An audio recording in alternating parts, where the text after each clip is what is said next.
What's going on, Internet? The Black Okage here, aka TBH, and beyond. I'd like to welcome everybody back to the Game and Illuminati podcast. We are the Enlightened Gamers, and you're now tuned in to episode 164.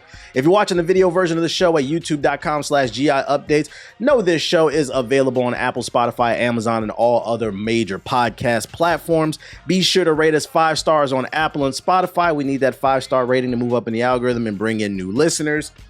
Also, be sure to follow the podcast on social media. We drop daily content on our pages. We're available on TikTok, Twitter, and Instagram.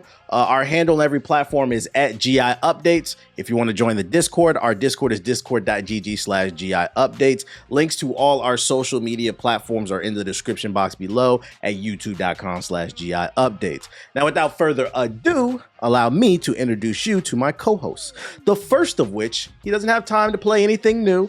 And it's because, well, he's mentally preparing for the new Onimusha. He said it in the last podcast. UTX JG the Don. We'll say what up to the people. What up? I'm JG. I saw Sinners, and my 21% walked out of the movie because I felt too uncomfortable. There's a character, Ethos and Watts. There's a character in the movie. You'll know which one it is. That person he causes the downfall of the group. That's JG. I just want y'all to know. Oh, man. I know, man. I'm sorry. My 21%, I just can't handle it sometimes. I can't control it. It just goes out and just messes up for the cold crew. Sorry. And my second co-host is capable of streaming a Souls game for 10 hours without losing their mind. Some say she might actually be the first Berserker. Miss 5,000 Watts. Say what up to the people. Hello, everybody. I finished Kazan. I started South of Midnight. And then in a couple days, we're starting Expedition 33. I don't know how you do it. I'm washed, man. These games is kicking my ass. And last but certainly not least is the man who comes from Motor City and Motown. Yet he has no drive to finish any of his games or sing the praises of the ones he barely plays. Ethos, say what up to the people. You like that, by the way? Hi, everybody. I'm Ethos. I actually beat South of Midnight, so I did play my games, and I did. Yeah, nice. All right. To be fair, it's the shortest game of the year. I hope you beat it. Okay, the point is I beat my game. It's the one game you beat. Did you beat Split Fiction? No, because it's a co-op game, so I have to wait for another person. Okay. You started. Nobody wanted right? to play with me. Nobody wanted to play with me. Bro, no, because you don't fit. No. Nobody asked to play with me. Narrative Nancy here was saying some words. I was waiting for JG. JG, no, want to play with his wife. No, I don't want to hear it. First of all, don't put that on my body. It's not my words. My They didn't lady. even ask me. My lady. You told me you would. What? I thought you said you I were could going to play play with twice. your significant other. I could do two. No, everybody told me. Watt said, I'll play with my husband. TBA said, I'm playing with my girl. JG, I'll play with my wife. I'm like, damn, well, I asked my girl. Well, I haven't finished them. My husband started playing Kazan, so, I'll get you play another game again. If you play Haze Light Studio co-op games with somebody, that's a body. So if Ethos and JG play together, that's a body. You just got to claim each other. That's all I'm saying, bro. My God, bro. What's sure, my bro. narrative? Yeah. That's what I was told. Yeah. Wait, you talking with JoJo, so I have nobody. Sure. So, all right. Sure. Oh my goodness. Welcome back to the show, y'all. Let's open up the conversation, you guys, with Assassin's Creed Shadows. That is the latest entry in the Assassin's Creed franchise. We've been waiting forever for Ubisoft to go to Japan, which, fun fact, I always said they'll never go to Japan until they're in financial dire, and it just so happens the company is, although Tencent bailed them out. Shadows is here. It stars a new character named Naoe, as well as she's the assassin, and then there's a samurai in the game, the legendary Yasuke, which has caused a bit of controversy. But now that we actually get our hands on the game and not just speculate and hate for no reason, we can actually talk about what we think about the game. So, Jay, I'm going to give you the floor on what's the good, bad, and the ugly for Assassin's Creed Shadows. I would say the graphics look nice. It is set in Japan, so of course I love that time period. They definitely go into a lot of the story about Oda Nobunaga, and so a lot of generals and other characters that I am aware of because I played Samurai Warriors back in the day, believe it or not. And also it ties into Onimusha too, because Oda Nobunaga was also in there. So I did know a lot of people in there, because Hattori Hanzo, Mitsuhide, so Akechi. So there's a lot of characters. I was like, okay, they definitely did do a good job with including a lot of the people in the Edo time period. And I would say the combat is nice, especially once you start going deep into the character skill tree. I say I enjoy Naoe's skill set a lot more, but I think just the overall combat, Yasuke definitely did he did a better job because he just, you know, a brute, so it's just raw combat with him. So so that's the good. The bad, man, it's I don't know what's going on with Ubisoft. They lie so much. I don't understand why you can't just say, hey, this game, even though the map looks smaller than Valhalla, it looks smaller than Odyssey, it's still the same amount of time that it would take in those other games. It is not a shorter game. There's still a ton of crap in this game. Every time you go to another eagle and you go up on the perch, it unlocks 10,000 more question marks. So if you're trying to beat this game very quickly, it's going to be super difficult, especially if you have OCD. I do not have OCD, but sometimes the video games, I feel like I do, especially with Ubisoft games. It's really bad, and I wish that Ubisoft would get it together. I know they kind of tried with Mirage, but going back to this game, I know that y'all have a lot to ride on with this, but Ubisoft, again, I would just appreciate if you just put a lot less fluff into your games, because it really is the same old song and dance. And that's what it really disappointed me. It's not the fact that it just takes a long time to clear the map and get through the entire game and unlock every single question mark and every single eagle and unlock every single secret, go to every single cave, clear every single castle, collect every collectible that there is. It's just way too much. And I feel that overall, like the risk is not worth the reward. Like, I don't feel like going and doing every single thing in this game. I was saying other games it kind of was, but I was saying in this game, I didn't really feel like going through every castle and going through every cave and getting those items really made my characters, or characters in this case, feel special. I didn't feel overpowered. I didn't feel really any of that. Like, it looked nice. Some of the skills, yes, they do, you know, end up enhancing your experience a little bit, but at the end of the day, it's not worth it. Like, I got through the majority of the game once I just stopped going and trying to collect every single thing. So that's really my biggest disappointment, is that it just ended up being the same song and dance with just all of this fluff included in the map. Another huge negative for me is Yasuke itself. Look, I get he's black, but y'all did not have to make him so damn terrible when it came to traversing. Like, it's really, really bad. This man cannot climb a 6-foot fence. He can't go anywhere. You literally have to play as Naoe, like in the majority of the game, in order to really get to anywhere. Yes, there are some sections that Yasuke has to do, and they kind of make it apparent, but it just becomes more of an annoyance where, like, Yasuke can barely traverse really anything. And a lot of times I did have to be forced to play as Naoe just to get through certain sections. If you play as Yasuke in a certain section, like if you go into a castle, for example, there are these generals who can literally just go and run and ring the bell, and then you become wanted. I was like, damn, y'all really made me feel like I was black for real, yeah, because I was wanted in these areas. And I'm like, bro, I'm like, is this serious? Naoe can't be wanted because she could just run away. She's a shinobi, right? She's a mid, so she could just run away and she won't be wanted. But Yasuke, he run up in that bitch, and if you don't shoot the bells down, then you'll become wanted, and then you have these big ass guardians who are looking for you every single time. So it's very annoying playing with Yasuke a lot of the time. Like, I really wish that I could have played him more, but really, with the limitations with Yasuke, you literally are forced to play with Naoe. Like, it's really it's not something that like you have as optional. Like, you kind of have to play as her in a lot of sections. So I didn't like that. It was like, I understand what they were trying to do here, but just y'all really nerf Yasuke in a lot of ways that just, to me, it just didn't make any sense, once you actually unlock him. But at the same time, I do understand that, like, this really is Naoe's story, and that's kind of the whole reason why, after playing the game, even through just Act 1, you realize that fairly quickly. So it just really goes back to, like, why were people mad in the first place as playing a black man? Like, it really just made no sense. Like, this is where we get to, like, you have to actually play the game. Can we actually wait for the game to come out in order to critique it? But, a lot of people just didn't, and they just started shitting on the game early, and now we're here. So those are my two biggest gripes. I think overall, if you like Valhalla, which a lot of people didn't, if you like Odyssey though, if you like Origins, I think you feel right at home.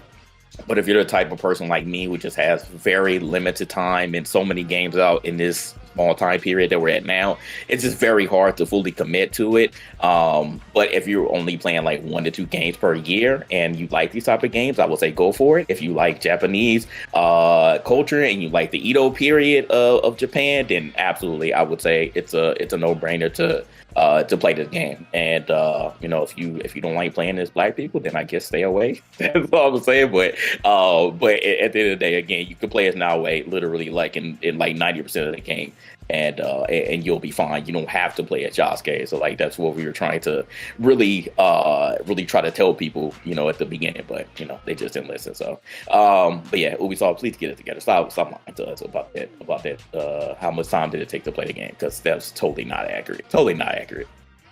All right, we appreciate you. I got I think like 35 pushing 40 hours on the game. I'm level 42. And I completely agree with, first of all, I'm going to say I like the game. Right now, where I'm at, based off where I played, I would give it an 8 out of 10. The only way I can't give it more than a 9, and I'm going to talk about that why. The only way I could bump it up to a 9 is the story has to be fire, but I don't know what the story is like, because going back to what JG said, Ubisoft lied again. This map is smaller than Valhalla, but I'm letting y'all know right now, especially if you, like you said, you got OCD, it's too much shit on the map. This game made me feel like, am I washed? I can't do it anymore, man. Like, this might be my last Assassin's Creed if they don't fucking condense this goddamn, it's so much shit on the goddamn screen. And my issue is, it's fun. But then after you do about 5 or 6 of these castles and you take down those Daisho samurais, I think that's how you pronounce it, like the little generals in the places, it's like it doesn't differ between the first and the 5th one, but then the game wants you to do it like 30 more times. And I'm like, we could have did this, but then cut down on the fat and just focus on a better story. Maybe also focus on the voice acting, because that's one of my critiques. If you care about voice acting, put it in Japanese. I'm just kind of stomaching in English because I'm being lazy. I don't want to read the subtitles, but I do agree with people. And I'm not the type to complain about voice acting, but the voice acting is not the best in this game. But the game is gorgeous. I'm playing on the PS5 Pro, one of the best looking games of the year, I think. I was genuinely surprised by that. I think, the traversal, the combat, it's all fun. The skill tree is really deep. It's just too much fat on the bone for me. It's too much fat on the bone. I don't know what I was expecting based off all the discourse around this game. But I'm going to be honest, if you enjoyed Assassin's Creed Odyssey, Origins, or Valhalla, it's literally a continuation of the last 3 games in terms of the playstyle. It's just they added more on. So like if you like that RPG thing, it's there. And even if you don't like it, you can go into the settings and you can turn off the RPG elements, and you can get the free, you basically can kill them anytime you stab them. It's not based off the stats anymore. So that's there for people who want like the classic Assassin's Creed stuff. I can't really speak on Yasuke because like I said, there's a section in the game where you play as Yasuke in the very beginning. That's the only time I ever played as him. And then after that, you switch to Naoe, and then the open world opens up. I've been playing as Naoe ever since. I've not touched Yasuke, and I've cleared out about 95% of the map to the point where I'm about to start running through the story. But what's there in terms of an assassin, I like it. I just need to see how the story plays. Well, how you feel about the story, Jay? The story in the beginning, I would say, like as Act 1 plays out and you see what happened to Naoe. After that, it just kind of gets really stale. I'm gonna be honest. Until you get towards the end, I think once you unlock Yasuke's like story, because Naoe and Yasuke have their own like journey to go through. So once you start going through Yasuke's journey, then I feel like it starts really opening up. You start to see what happened to him in the Portuguese, the religious folks who brought him over here, and then you start getting into, again, I'm not gonna spoil it, but you'll start seeing like the true people behind the shadows, which again you already know because you played all the Assassin's Creed games. You already know pretty much what happened, but it started getting more into that part.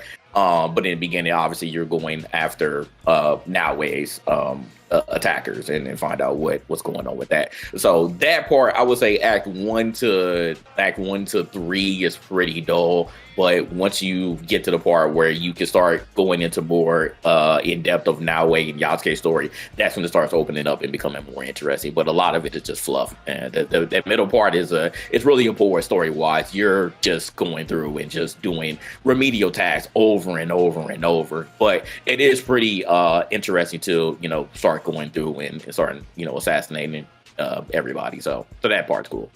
You know what I did like though? I like the music. That kind of surprised me. It gave me like Kill Bill vibes, like Quentin Tarantino.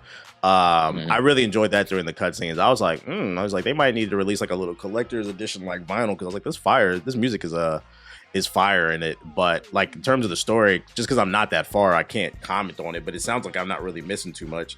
So maybe it was good that I just went and cleared out the map. Do you have any takes? You're on better it, than me, man.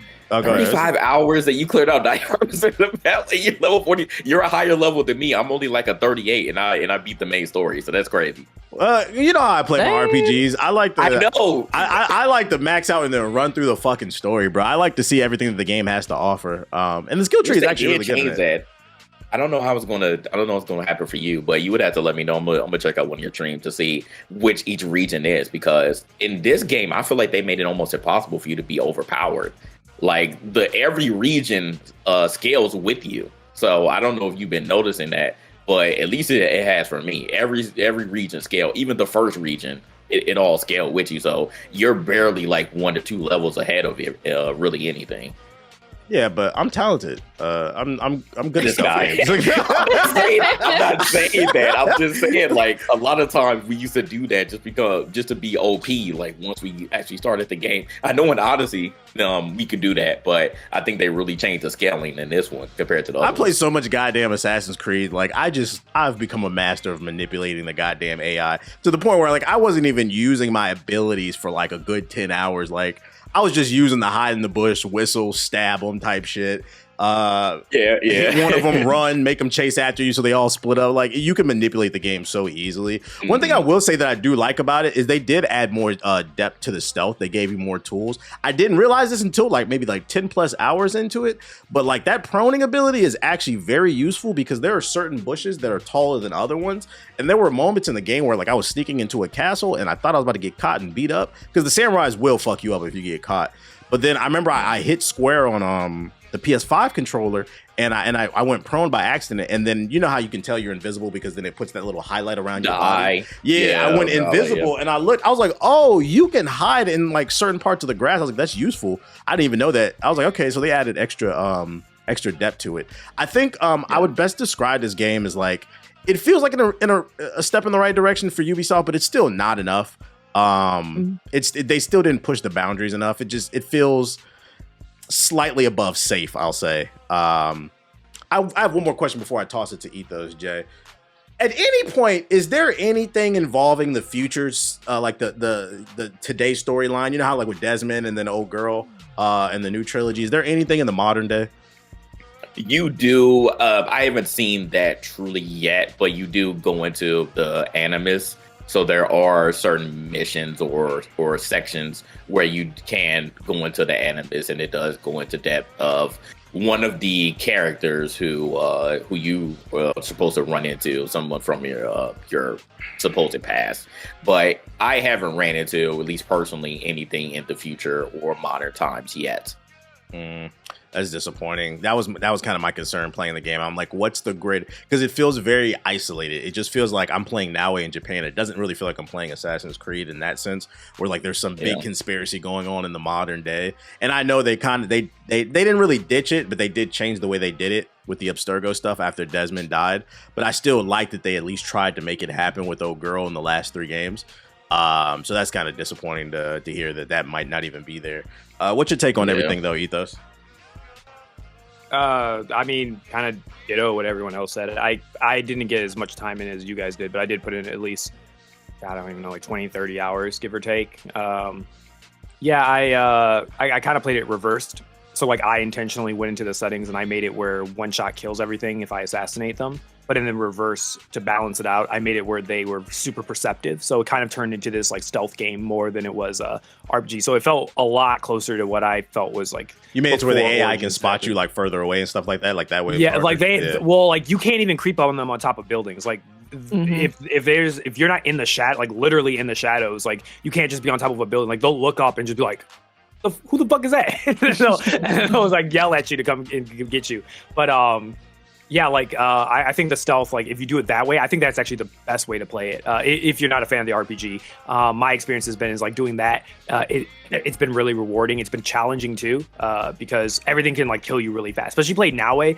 It kind of made me actually appreciate Yasuke a lot more because when you play on the harder difficulty, Yasuke becomes a lot more usable, where you kind of synergize them. But he's a lot more usable when you have to go in and assassinate a samurai or something like that. You can use Now Way to like get the one-shot kill on them, but sometimes there are certain missions or certain setups where it's like it's very hard, especially with the stealth. It's very difficult to do on the higher settings because a lot of them are more perceptive than normal Ubisoft. Like, oh, that must have been the win. Like they're not like that in the higher. Like they will hunt you pretty harshly. But yeah, like I think I do agree. I think this is probably without a doubt one of the most beautiful games I've played this year. Visually, shockingly, I am still shocked that this game ran as well as it did. I was a little worried when I first started playing it because I was getting this weird bug, but once I updated my drivers, the game ran like shockingly well. I didn't have like any like hard. I think I only had like one hard crash so far, but other than that, like the game was performance-wise really good. Didn't really run into any game breaking bugs, but I know you guys have shown you guys getting flung across the bat, but I haven't run into anything crazy like that. But I do know it's open world game, so that always happens. Story wise, like it has me engaged from where I am right now. I kind of the same reason why I kind of took a break from it. I had to step away outside of like Split Fiction coming out was just I feel like a lot of the Assassin's Creed games have felt this way. The last game that made me feel like locked in the whole time was Origins, but I feel like ever since Origins, there's this like middle part, like Ubisoft's Act 2s are just so bad when it comes to like writing and just engagement. Like you just, unless like you're really tapped in, like I feel like I was with Origin, you don't really care. And they seem to put a lot of their weight into like the beginning part of the game. And then if you can survive the middle part and get to the end, then they reward you with what I assume, at least from what I've seen online, people say that like there's like some parts in the later part of the game that are really good from a story standpoint, but I haven't seen them. I don't know if you guys have seen them yet, so I can't speak on that. But I mean, I still stand what I said. I don't think by any stretch of the imagination, unless you're one of those gamers that acts like anything that's under an 8 is bad, I don't think that this game by any stretch of the imagination is bad. I think it's a pretty solid game. It's a lot. It's a lot. I'm old. I can't play these games like that anymore. So. I get a little time in where I can, and if I can beat it, I can beat it. But this is a game I wouldn't be shocked if I can't finish this game. So I'm gonna give it two more praises before I toss it to Watts. The first thing too, the weather system. I don't think anybody's commented on it. The weather system in this game is actually fire to the point where I even feel the need to comment on it. Anytime like you use the fast travel, it'll make time go forward a little bit, and then if you make time go forward enough, eventually you'll enter like a new season. Like the sections where like you get into the winter time and the snow is everywhere, and like Etho said, like I'm surprised it didn't crack. Like it'd be snow everywhere, and it looks gorgeous. I love the weather system in the game, and then I also like that they brought traversal puzzles back. I feel like that was missing a lot in Assassin's Creed. Some of my favorite moments from the series was playing as Ezio and climbing those big cathedrals to get an item at the top or whatever, the tombs. It's not the tombs that are back. They're like little obstacle courses that Now Way can do. I would have liked to make it seem a little bit bigger, but I like that they at least try to do like the environmental puzzles too. I thought that was cool that they brought that back though. But do you have any thoughts, Watts? I know you got to preview the game, but did you get to play the full game? I've played about 10 hours of the full game. And I wanted to try it because, you know, Japan, and I really like this period, and I know a lot about the history, so I was excited about that. But I'm just not really a big Assassin's Creed fan. And ultimately, it is still an Assassin's Creed. And for what all the reasons that you guys say with all the stuff that's on the map, I'm just like, I don't want to do this. So I thought that I did the same thing as Ethos, where you turn up the stealth difficulty so they can see you all the time. And that's really fun in like the snow and stuff, actually, because you'll knock down an icicle and they'll be like, huh? And they'll see you, which is really cool. And I also do really like the prone. So that was fun. I do think that they've made the stealth feel pretty fun. But yeah, that open world, I can't do it. I don't want to do it. I don't want to. So I was like, honestly, I wasn't going to play it anyway because they moved the release date to after Monster Hunter, which I think for a lot of people was fine. But for me, I was like, there's updates coming out around that time. Like, I maybe have a day or two of playing this game, maybe. So I wasn't going to play it, but then I was like, okay, sure, I'll check it out. So I did check it out, but it kind of just confirmed that Assassin's Creed isn't really for me. It's almost like, it feels like almost Ubisoft is afraid to take risk. And to even reinforce that, I didn't put it on the show notes, I forgot to, but I just remembered. Did y'all see that article that just came out a few days ago that Ubisoft is rumored to be working on an Apex Legends competitor? Yes. I talked about it. I'm like, bro. I'm like, is it going to be an NFT BR? In the article, bro. It said it had straight up rip-off characters of other characters in Apex. And in my head, I'm thinking, do they not know BR is dead? Why are they doing this? Like, what? Bro, they literally said... They said they had an internal research team, and they told them, hey, people aren't playing VR games anymore. EA has said that they are losing money for Apex Legends. And somebody in the Ubisoft exec team said, hey, you know what we should do? VR, the young kids like those, right? Fortnite makes billions of dollars. We can make billions of dollars. Not the newspaper voice. In my head, I'm just like, are they afraid to take a risk? Like, what's going on, man? These open world, I say, brother, yeah. Literally, X Defiant was right there. Y'all see what just happened with that? Y'all try to make it like Call of Duty. Yeah, like y'all didn't learn y'all lesson the first time.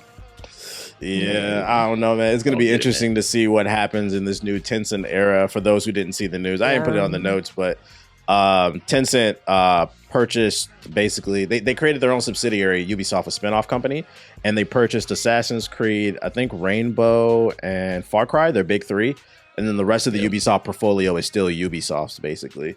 So basically Tencent has a hand in Assassin's Creed, Far Cry, and Rainbow. It's gonna be interesting to see how that changes development for the better or for the worse. Either way, I need Ubisoft to take a risk. Assassin's Creed Shadows is cool, but I still want to see them do better.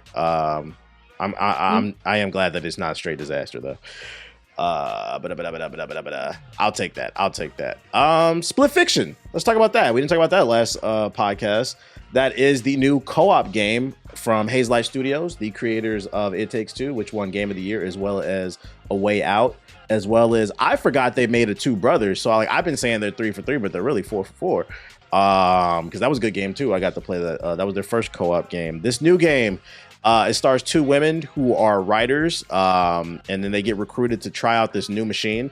And it turns out this machine can steal people's ideas, and they get trapped inside of it, and they get to live out the stories that they wrote. And there's this whole company corporate conspiracy going on while you're trying to save the day and like solve puzzles and whatnot. Split screen like the last two, action platformer, story driven, puzzles.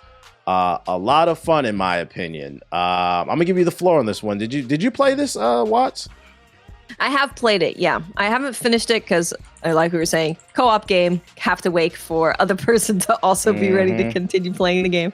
But we got pretty far. So I've experienced, I know what the game is. I know what's going on. It's exactly what you would expect from the devs of these kind of games. And that's really what I want. Just getting more unique interactions where you can interact with the other person and how you have to work together to get through the different levels. I really like that it's going between sci-fi and fantasy because it switches up kind of what you're doing all the time. Sometimes you're in you're a cyber ninja going on a bike chase, and then other times you're kind of flying dragons, or you're a pig or a hot dog. So I've really enjoyed all of it so far. There was one part that I really laughed at, actually, where you're on the bike and one person has to put in the CAPTCHA on the phone. Oh my god! And it was me. I had me screaming, bro. I was like, what? No, it was at that moment of the game I said, "Oh, this is a Game of the Year contender." I said, "Game of the Year contender." Yeah, right. It was that moment that I was like, oh, "Okay, yeah, this is what I want from these guys. This kind of silly stuff where we're trying to deactivate a bomb but using CAPTCHA, which I fail at all the time in real life. So." Soon I will not be able to be told apart from the robots. They might actually be better at it than me. But yeah, I have nothing but good things to say about this game. If you've played any of the other games and you've enjoyed that, you're just getting more of that, but you're getting different environments, different interactions, and more kind of unique areas to explore. It's been great. I love it. I think it should definitely be up there for Game of the Year. Although Game of the Year this year is going to be pretty stacked. It is. It doesn't feel like this one's made as much of an impact as It Takes Two did. Because I think It Takes Two was maybe the first split screen co-op that a lot of people had played like that, and it was really good. Whereas now this is kind of like that again. And they're like, oh, we've kind of seen this already. It's really good, but it's not the first time I've experienced it. Yeah. It's still really good. Yeah, I'd say the same. It feels like an iteration of It Takes Two. What I will say, though, that is different in comparison to It Takes Two, I feel like this game is a little bit harder, challenging, and I like that about it. At least, I don't know how far you at least later in the game, the puzzles do become a little bit harder and require a little bit more thinking. There's actually a section in the game, it's a secret level towards the end, that's so hard that it took some streamers like 50 hours to beat it. And then the developers invited them out to the studio to check out their latest game. It's a secret level that's like, I think there's like 5 sections in it. We were only able to get to like the 3rd level. We just gave up because it's requires insane reflexes. You're gonna be there all day if you try to do that, but it's there if you want it. Very creative, vibrant, well optimized. I think the story is interesting too. I think there's a little bit of a commentary there on like AI. I also feel like the main villain's basically, I feel like the main villain's Elon Musk too. Like they're stealing everyone's stories and putting it into an AI. There's definitely a little commentary on AI there. I like it. I think it's a game of the year contender, but I agree with Watts. I don't know if it's a shoe-in like It's a Way Out, which was a weaker, not a way out, but It Takes Two, which is a weaker year. This year is going to be a whole lot stronger. What's your take on it, Ethos? Yeah, I kind of agree. I mean, this is my number 1 pick. And I think I just checked the scoreboard, and it is the highest rated one, I think, out of all. It is, yeah. But jokes aside, I kind of thought like, yeah, this is their 3rd time.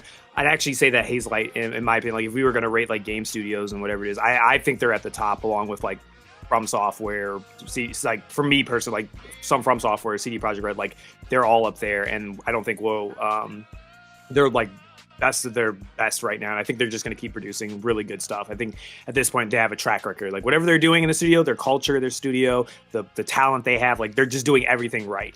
And it's still shocking to this day that EA is the one funding this whole thing. Because when you tell somebody that EA is the one that's actually giving them the funding to do these type of games, you would think I was lying to think that EA would be the one doing this. Did you see what he said about EA? Yosef? Yeah, that they don't do that. He's like, buddy, I like you, but like, come on, let's not be ignorant. He said they never did anything wrong to me. That doesn't mean they don't do anything wrong. It's not how it works. That's because he's part of. A lot of people give EA a lot of shit, but one of the good things that EA does is they do have EA Originals, which is Watts knows is one game that they funded that unfortunately I guess Nintendo brought it back from the dead, which is Wild Hearts. Wild Hearts, yeah, that was one that like these are games that are like. Maybe their OG studios don't have the money or the funding, or they won't fund it. EA will be like, oh, okay, well, yeah, we'll publish and fund this, but we don't own the IP. You'll own it still. So that's kind of what they've been doing with Haze Life. And it's like, well, you're making a successful game, so I mean, we're just going to keep funding it, and we get some money off of it. But we're using all that microtransaction money, which has always been the criticism. They've been using all this microtransaction money and closing out studios, but it seems like at least a small bit of it, and at least is creating some good. Yeah, I will give a critique. As much as I think that this might be right, I think right now this is the forerunner for Game of the Year. I do agree. I think there's like 2, 3. I think like Monster Hunter, probably Kingdom Come is probably up there. There's probably some others that what is it? I'd have Kazan up there, to be honest. Okay, well let's be real. Kazan is not, It's one of the best Souls-likes you can play. I'm not gonna lie. I know. Either. I'm not gonna lie. Think it's gonna get nominated. We're gonna talk about it. It was not on my list of games to play, but I played the demo. I know. We were telling you to play. You didn't want to play it. I played it. I'm still playing it. I don't think it'll get nominated because there's politics. It's not. I think popular, it deserves. But I think it's gonna be like the people's champ. I think like gamers who play games would say it should be nominated. Kind of like because remember Liza P didn't get nominated for Game of the Year. I put it in the same category. It should be in the conversation. Fair. But to Split Fiction, the criticism I will give, and this is just personal preference, at least from my experience playing co-op, I was not a fan of the fantasy levels. So far from what I've played, I think I enjoyed astronomically more, and maybe that's just because I'm more of a sci-fi person. I enjoyed the things that they had me do in the sci-fi levels because the pig thing was cute. It was cute. It was pretty funny. You don't like playing. But then when I had to turn into the otter and we were fighting the cat, I was eye rolling like half the time. I was like, I don't want to do this. I was like, just me being a boomer. I was just like, I don't like this. But I haven't gotten to the dragon part, so I'm praying to God the dragon part's what's selling me. But just my personal experience has been is that I've kind of like enjoyed a lot of the side stories and stuff that were like in the sci-fi based world that what's her name, Zoe, right? I think it was Zoe that she wrote than what the other character wrote. But I will say though, I did find one side story that was really cool, which was the fantasy one. It was like a drawn one where it was like, oh, she was like writing out how she was going to draw the story, and you're playing the level while she's like on the like just off the top of her head, just changing the story, and you have to adapt to it. I was like, oh, this is pretty cute. I do like that. I do like that they fit these like 30-minute action bits of happiness of like, this is gonna be 30 minutes of just joy, fun, and these little side things, and they're not things you have to do, but you could just do them. You could deviate if like, and I feel like it was really nice, especially if it was like, if there's a part in the fantasy level where I was like, I'm not really vibing with this, but then I saw a side story and I was like, oh, let's go do that, and then it kind of like re-energized me while I went back to do the other thing. Hold on, I don't know. Before you go any further, JD, are you good? He dying, bro. Yeah. But I was still here. I was here, but disappearing on the recording. I thought a hurricane blew you away or something. My bad. I just want to make sure. He's fighting against the winds. Weird technical issues. Yeah. I was still here though. All right, go ahead. Ethan. That's it. That's all I would say. Okay. Yeah, I'm gonna finish it. Hopefully. Yeah, I'll finish it too. I think I got one more level left before we finish. We should have been finished with that game. There? It's like 10 to 15 hours depending on the skill level. Okay. It's not a long game. I feel like we would have been done, but this woman wanted to do that damn secret level, and I told her that most people did not beat that shit. She's like, oh, we can do it. Wasted the whole fucking stream, like 4 hours. Only got to halfway through the I know you were sitting there mad. I was. Siggy and Nomad were in the chat. They were laughing. Like, you could see it on my face. I was visibly annoyed because like I told you I didn't want to do this shit, bro. But I'm like, we're already here. Fuck it. We're in the middle of it. Let's go, bro. You didn't wait. No, you said you didn't play it, did you, Jay? Yeah, no, I didn't play it. And that's what it is. Well, one piece of info you guys should know if you want to play it. When you buy a copy of the game, you get a friend code, so then you don't need to buy 2 copies. It's a co-op game. It gives you 2 copies for the price of 1. If you want a fun action adventure game, I highly recommend it. It's the highest rated game of the year so far.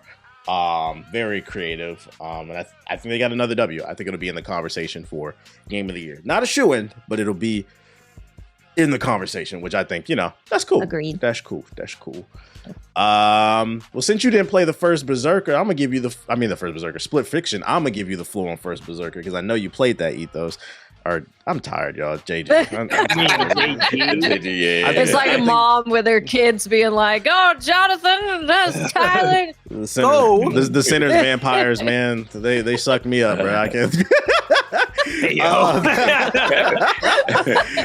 Kazan is a new Souls-like action adventure game, which it's funny. I don't even know if I should be saying this, but they did a sponsored stream for me, and one of the things on there is they didn't want me to call it a Souls-like. They said call it a hardcore RPG, and I'm like, okay, it's a Souls-like. Like it is what it is. That's a very Eastern company thing. Like they'll always call it a hardcore RPG or something like that. They don't ever use the term Souls-like, so I guess that's why. But I feel like when you have a description of a genre that really tells you what you're getting into, and your game really fits that, I just use it. Yeah, it's not exactly like a Souls-like, so I understand about why they did, but it's gonna get compared. I would say the first Berserker is a mix of Sekiro, Elden Ring, with a little bit of like Devil May Cry in there, because there is a combo system. There's a little bit of FGC in there where you have to learn some combos in order to maximize the damage on your build. So that's the way I would describe it. It takes place in the DNF universe, which is Dungeons and Fighters, which is a popular online dungeon game from Nexon, I think in Korea, I believe. So you play as a character in there. I'm gonna be honest, I don't know what the fuck going on in the story. I just be running the fades. All I know is you're playing as some general Kazan. He's looking for revenge. You're the first Berserker. I don't know. You run from level to level, running fades against hard ass characters, and I enjoy it. It is very optimized. I love the art design, the anime. I also love the fact that it's semi-open world. It's just level to level, and it's almost impossible to get lost in this game, but it gives you just enough to explore. My old ass is starting to love these games, bro. I'm tired of fucking games like Assassin's Creed, bro. I just want to go from level to level, old school Mario shit, and it does it. The boss fights are creative. They're challenging. I would say the first I'm probably through the first third of the game. It felt a little easy. It felt like it was challenging, but I didn't really feel like I was pulling my hair out. I picked it up pretty quickly. But I will say now that I'm like at the halfway point of the game, there is like a difficulty spike. And I remember Siggy saying he's on the final boss. He said it's a nightmare. He's struggling with it. So, I mean, if you're looking for that challenge, it does ramp up. One thing I will praise about this game is I would say this probably has the second best parry system I've seen in a game after Sekiro. I think Sekiro is still number one, but this is a strong second. I feel confident parrying in this game. I sit in the pocket and I parry. In comparison to like Liza P, I still didn't really like that, but I'm enjoying the game. One thing I really like about it is the skill tree. It allows you to experiment. Whenever you get skill points, you can allocate them to moves. And if you don't like it, you can just remove the point and put it somewhere else. So you never really feel stuck or overcommitting to anything. And the skill tree is deep. There's 3 different weapons. And then there's like 3 or 4 different skill trees that involve different like abilities that you have that further enhance the game. You could see what the inspiration is, but like I said, I think it does just enough to where it does stand out. And I think this is going to be the people's champ, the dark horse of 2025. I can't stress, I'm enjoying the game. I would put it in conversation for the game of the year, but I understand because it's a popularity contest. Most people are probably not going to put it there. What you think, Jay? Yeah, I mean, I could pretty much. Hold on, wait. Before you go, I got an agenda to push. Go ahead. Is it better than Wukong? Yes. Yes. Yeah. Yes. You see, thank you. By the way, that was not rehearsed. You see how Watson instantly I just want to push the agenda. That's not even a debate. I just want everybody to just take a moment and realize how quick they had no clue I was going to ask that. How quick they immediately all said that. Like, what the fuck are you talking about? Like, of course it's better. Remember how quick people were trying to defend that game last year, and here's a game that just boom. Just off rip. I predict Black Myth Wukong. You know how with like certain games the internet dunks on, and then like years later they'll be like, was Anthem that bad or was Dragon Age? It'll be the reverse. People are gonna ask, was Wukong really that good? Were we really just overhyping that? We might have been. The graphics blind us. Right. Yes. Yes. They did. Yeah. But what's your take on it, Jay? Yeah, I could pretty much echo the same sentiments as you. I don't know what the hell is going on in the story. I mainly played the spear. I love the combo that you can do there. So that's super dope. I know that you chose the great sword and Siggy went with the dual blade. So I like how we all had different styles. Watch. What did you mainly go with? I'm using the great sword. BBC blade. Sword, okay. So that's awesome. Yeah, art style is great. I love how it's not, fully open world, the semi-open world going through the level to level. That's pretty dope. I do love how you run into again the walls. You run into those certain bosses that you're like, oh man, I got to spend a little bit of time with this character try to figure it out. So yeah, I mean it has all the elements in a Souls-like game or hardcore RPG, whatever the hell they want to call themselves, that I love, and it has a lot of things that I would find to be pretty, I guess not unique or nitpicky. It really doesn't have that in this game. Like you said, I love the parry system. That's pretty on point. Skill tree is on point. And I like how it doesn't, even though you still find a lot of the items that are duplicates that are pretty much useless. Once you progress a little bit further through the game, you can find those certain characters, those certain blacksmiths or whatever that can, actually turn those items that you collect into something. So that's cool. I don't feel like I'm like really managing my inventory too much in this game once you start progressing a little bit further. So yeah, it has everything that I like. So that's why I enjoyed this game a lot. And yeah, I would also agree that it's better than Wukong, in my opinion. But I would also say and agree with you, TBA, that I don't think it's going to get enough praise because I don't think enough people are going to be actually trying this game out, unfortunately. But I feel like they should, especially if you're a Souls-like fan or a Souls fan, period. I think you definitely should put this in your repertoire. Yeah, well, one thing I like that it does different from like other Souls games too. It not only just the level design respects your time, but the combat respects your time. This game allows you to revisit any boss that you want and you can farm it.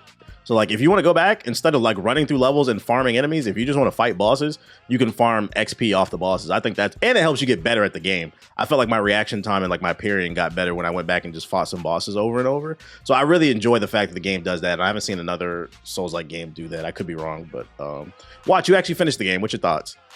Yeah.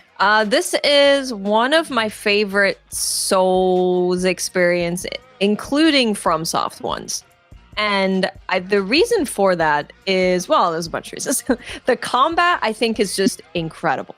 Like, parrying feels incredible. Dodging feels great. All of the moves feel really impactful, and they feel powerful without anything feeling OP and stupid.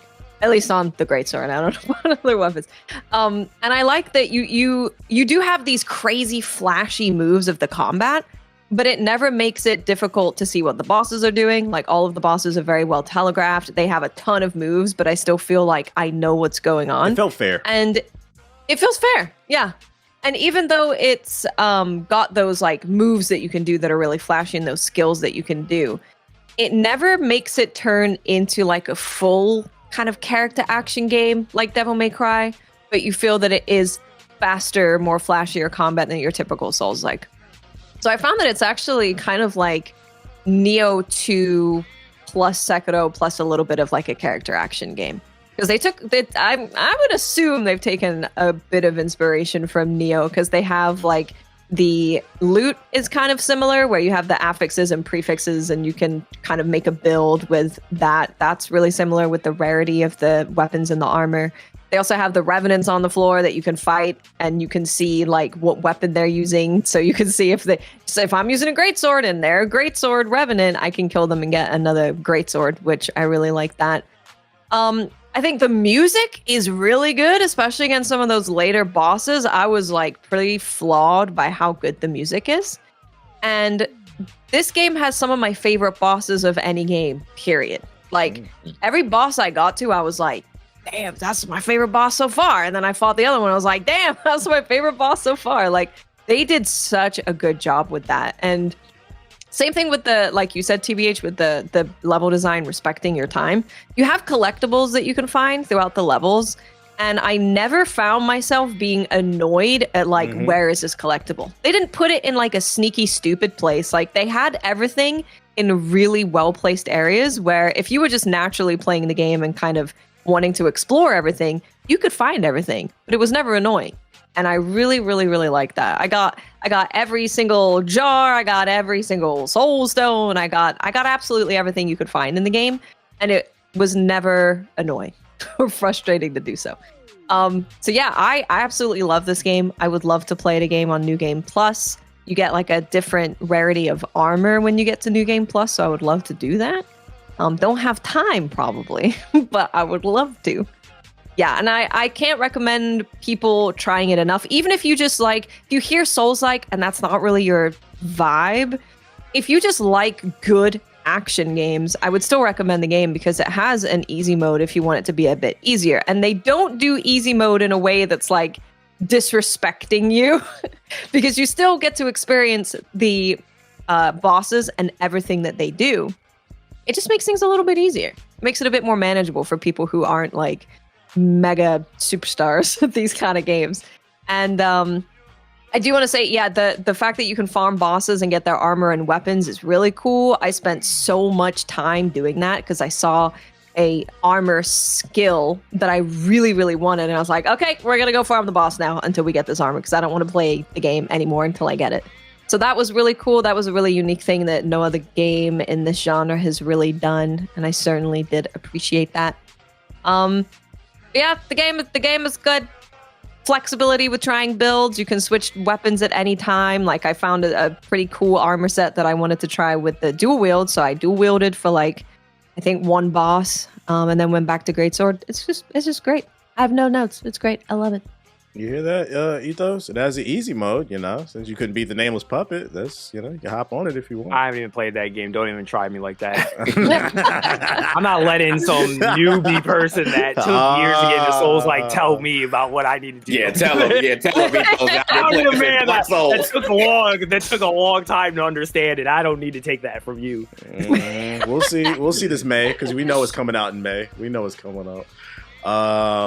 Yeah, I think it's a game you should pick up if you're looking for something to play that respects your time. Action, very well optimized too. I wouldn't be surprised if this spawns off a series from Nexon. I think this is their first like big AAA single player game because they usually just make online games. The last one they made was DNF Duel, which was a fighting game. So I think this is their first like little single player venture. So if it performs well, I think they're going to keep making games in this kind of realm. And I say keep going. You guys did a great job for our first one. And give it a chance. They did such a good job. Give it a chance if you're looking for something new. Put it on your Steam wish list if you want to wait for a sale. I wouldn't be surprised if it drops in price soon because, like I said, not enough people are talking about the game. And I think it's one of the best games of the year because I had no intention of playing this game and I'm stuck on it. I'm like, oh my God, I got to beat this game. Everyone who plays it is like, oh my God, this game is so good, which tells you something, right? And I think the reviews are like way too low. What are they doing? I don't know who these people are, but they are incorrect. Do you know what? Another thing about her fantasy. Another thing I really like. Conspiracy. I need those numbers higher. Right. Yeah, you know, true. Is I like that the bosses have a lot of health. And I've heard some people bring that up as a negative, but I think it's a big positive because the bosses have so many moves. And if they had less health than they did, you would defeat every boss without seeing like half of what they do. But because of the way that the bosses are designed with the health that they have, I know that if I beat a boss, I can go back and farm them because it means that I have fully fleshed out that boss and really understood everything that they're doing. I really like that. I think people just ain't building their characters right because I have not heard that complain about health. That's not been an issue for me. I built my character to where like I've primarily been building stamina damage. So like I'm constantly breaking their guard and I just get crits off of that shit. I think if I had to take a wild guess, most people probably just built traditional damage and there's other tools the game gives you to break down a character. Yep. So that's why it probably seems harder than what it needs to be. And that's why I felt like at first it was a little too easy because you can break guard correctly, really easily if you build your character correctly. Yeah, it's kind of like Sekiro, right? Where you're not fighting the health bar, you're fighting the stamina bar. That's kind of what this game does bring that as well. up. He didn't beat that game. I did beat that game. What are you talking about? You went back and beat it. No, I did. Actually, I have the footage on there. You can look it up. Hey, yo, I actually ran through the final boss. I was actually, I thought I talked about it. I was actually disappointed in myself. I was like, I thought this game was hard. Like, it was actually easy when I went back and played it. I was like, damn, I did get better at games. But you were trash at a time with games. I think that was my first Souls game, Sekiro. I believe it was. That's why I was like really struggling. No, it was Dark Souls 3. You tried 3. Dark Souls 3. No. Dark Souls 3 doesn't count because I remember I played the first level and you and Anon tricked me and I got off. I said, because listen, they said, him and Anon said, get on the game. We're going to teach you how to play Souls, right? I get on the game and they just start fucking with me. I said, all right, well, fuck both of you. And I got off the game. So Dark Souls 3 doesn't even count. I never even got to a boss in Dark Souls 3. I said, fuck both of you. We were in the middle of a level, bro. Sekiro was my first real attempt at a Souls-like game. Oh, I hear that shit. It's like, oh yeah, open this treasure chest. I was like, all right. So what did you all do? What did you all do? We brought him to a co-op session, and then Anon said, "Hey, wait, I got." He's like, "Hey, TVH, should come over here." And he told me not to say nothing. I was away. I went silent, and he was like, "Hey, yeah, go over here. I'll give you a weapon." So TV said, "Okay." So he walked up and he opened it, but it's the mimic. So it grabbed him and it threw him in the chest and ate him. And we just stood there and watched it. I was only in for like 30 minutes. I said, "Yep, I'm done with y'all.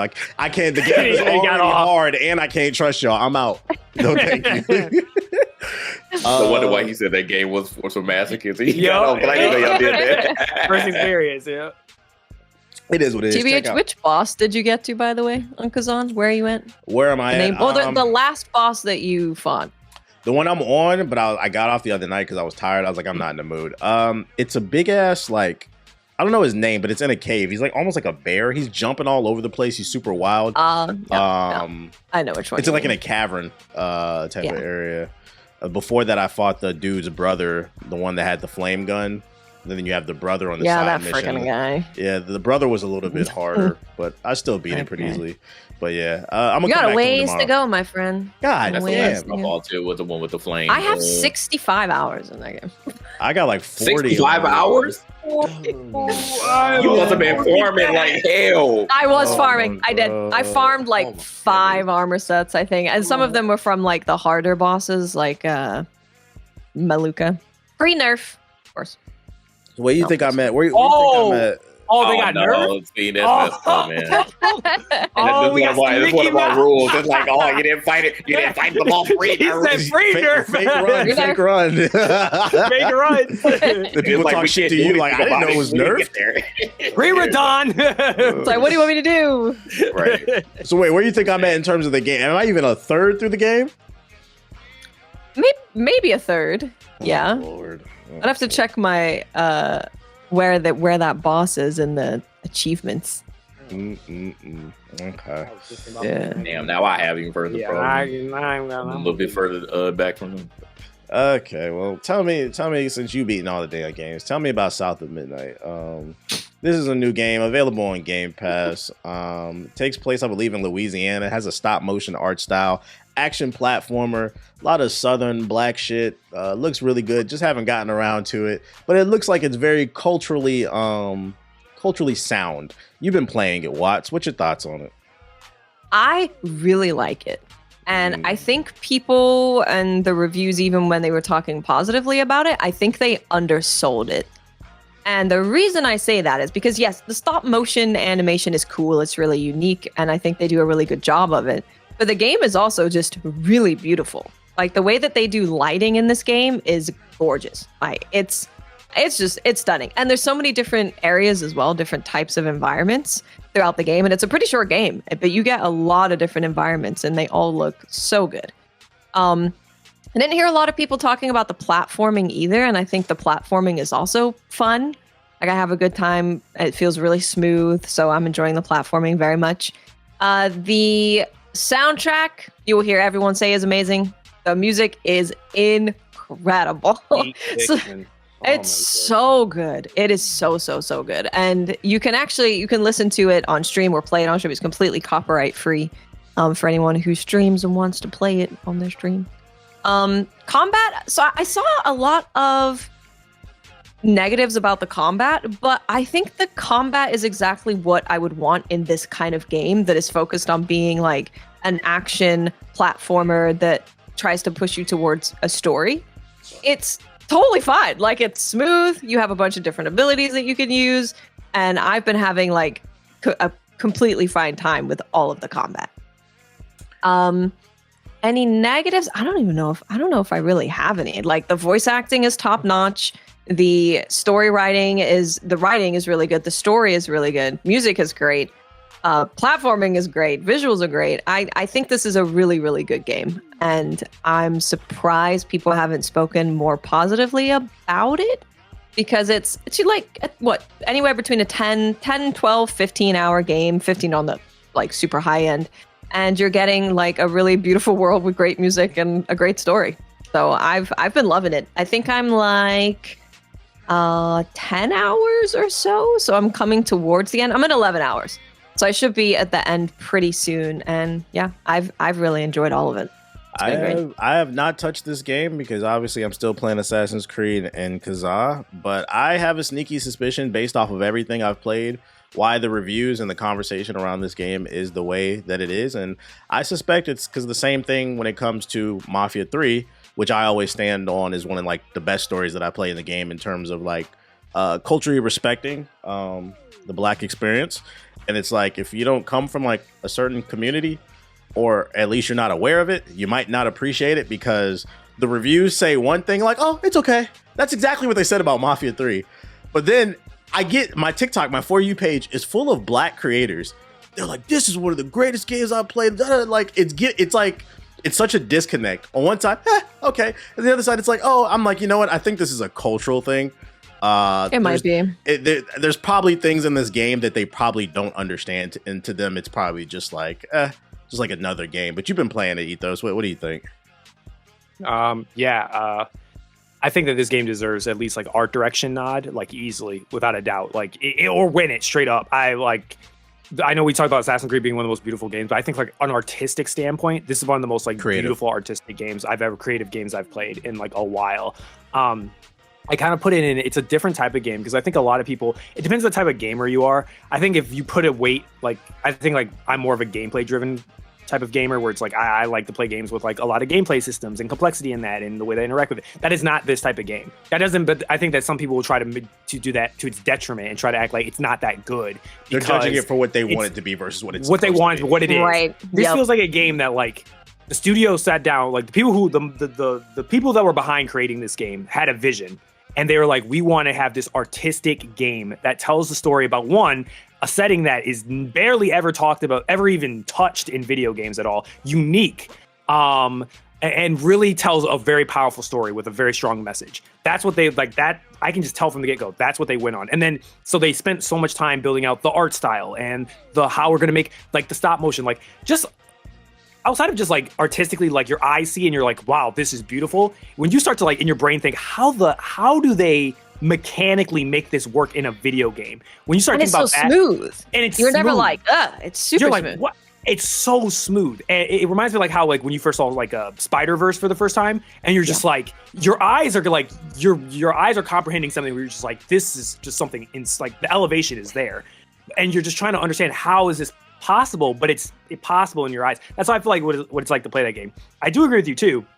I think another problem is that this game should have had, and I'm not trying to demean and be like, oh, only black people should have reviewed this. I don't think that's true at all. I think everybody should be allowed to review every game they want. But I do believe, and I agree with what you're saying, especially when you look at the TikToks and you see smaller creators who are playing this game, and I felt the same way.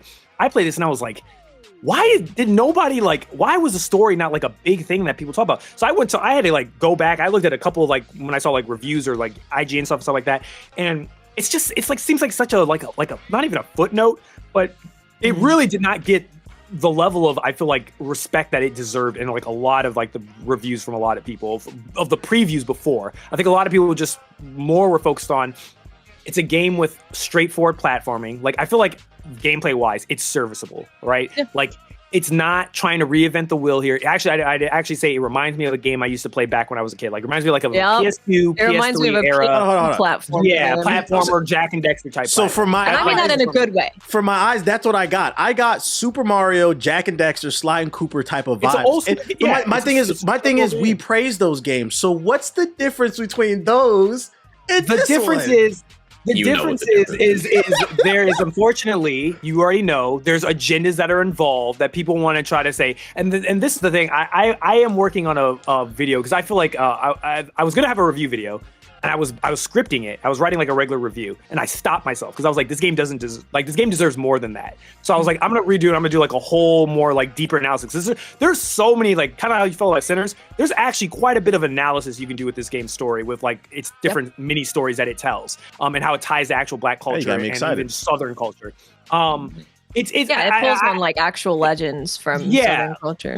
And it ties into like I was doing research about how it actually ties into like folklore back down south. So, you know, if you have like family down there, if you ask them about some of this stuff, they'll be like, oh yeah, we know about this. Like, fairy tales of like stories that were brought up. You could tell they did their research. They respected the culture, the people that worked on it, and they seriously had some really good consulting work or people, whoever they were using to consult in building out this story. They nailed it. And I also say voice acting, top tier, without a doubt. Not only did it sound authentic, like that is what I hear Black people sounding like, especially in the South, and just anybody in the South in general, like the accents, like nothing felt fake. And not even phrased that way. Nothing felt pandering. Nothing felt like we're trying to make this, obviously, like this is a unique game with a Black experience in it.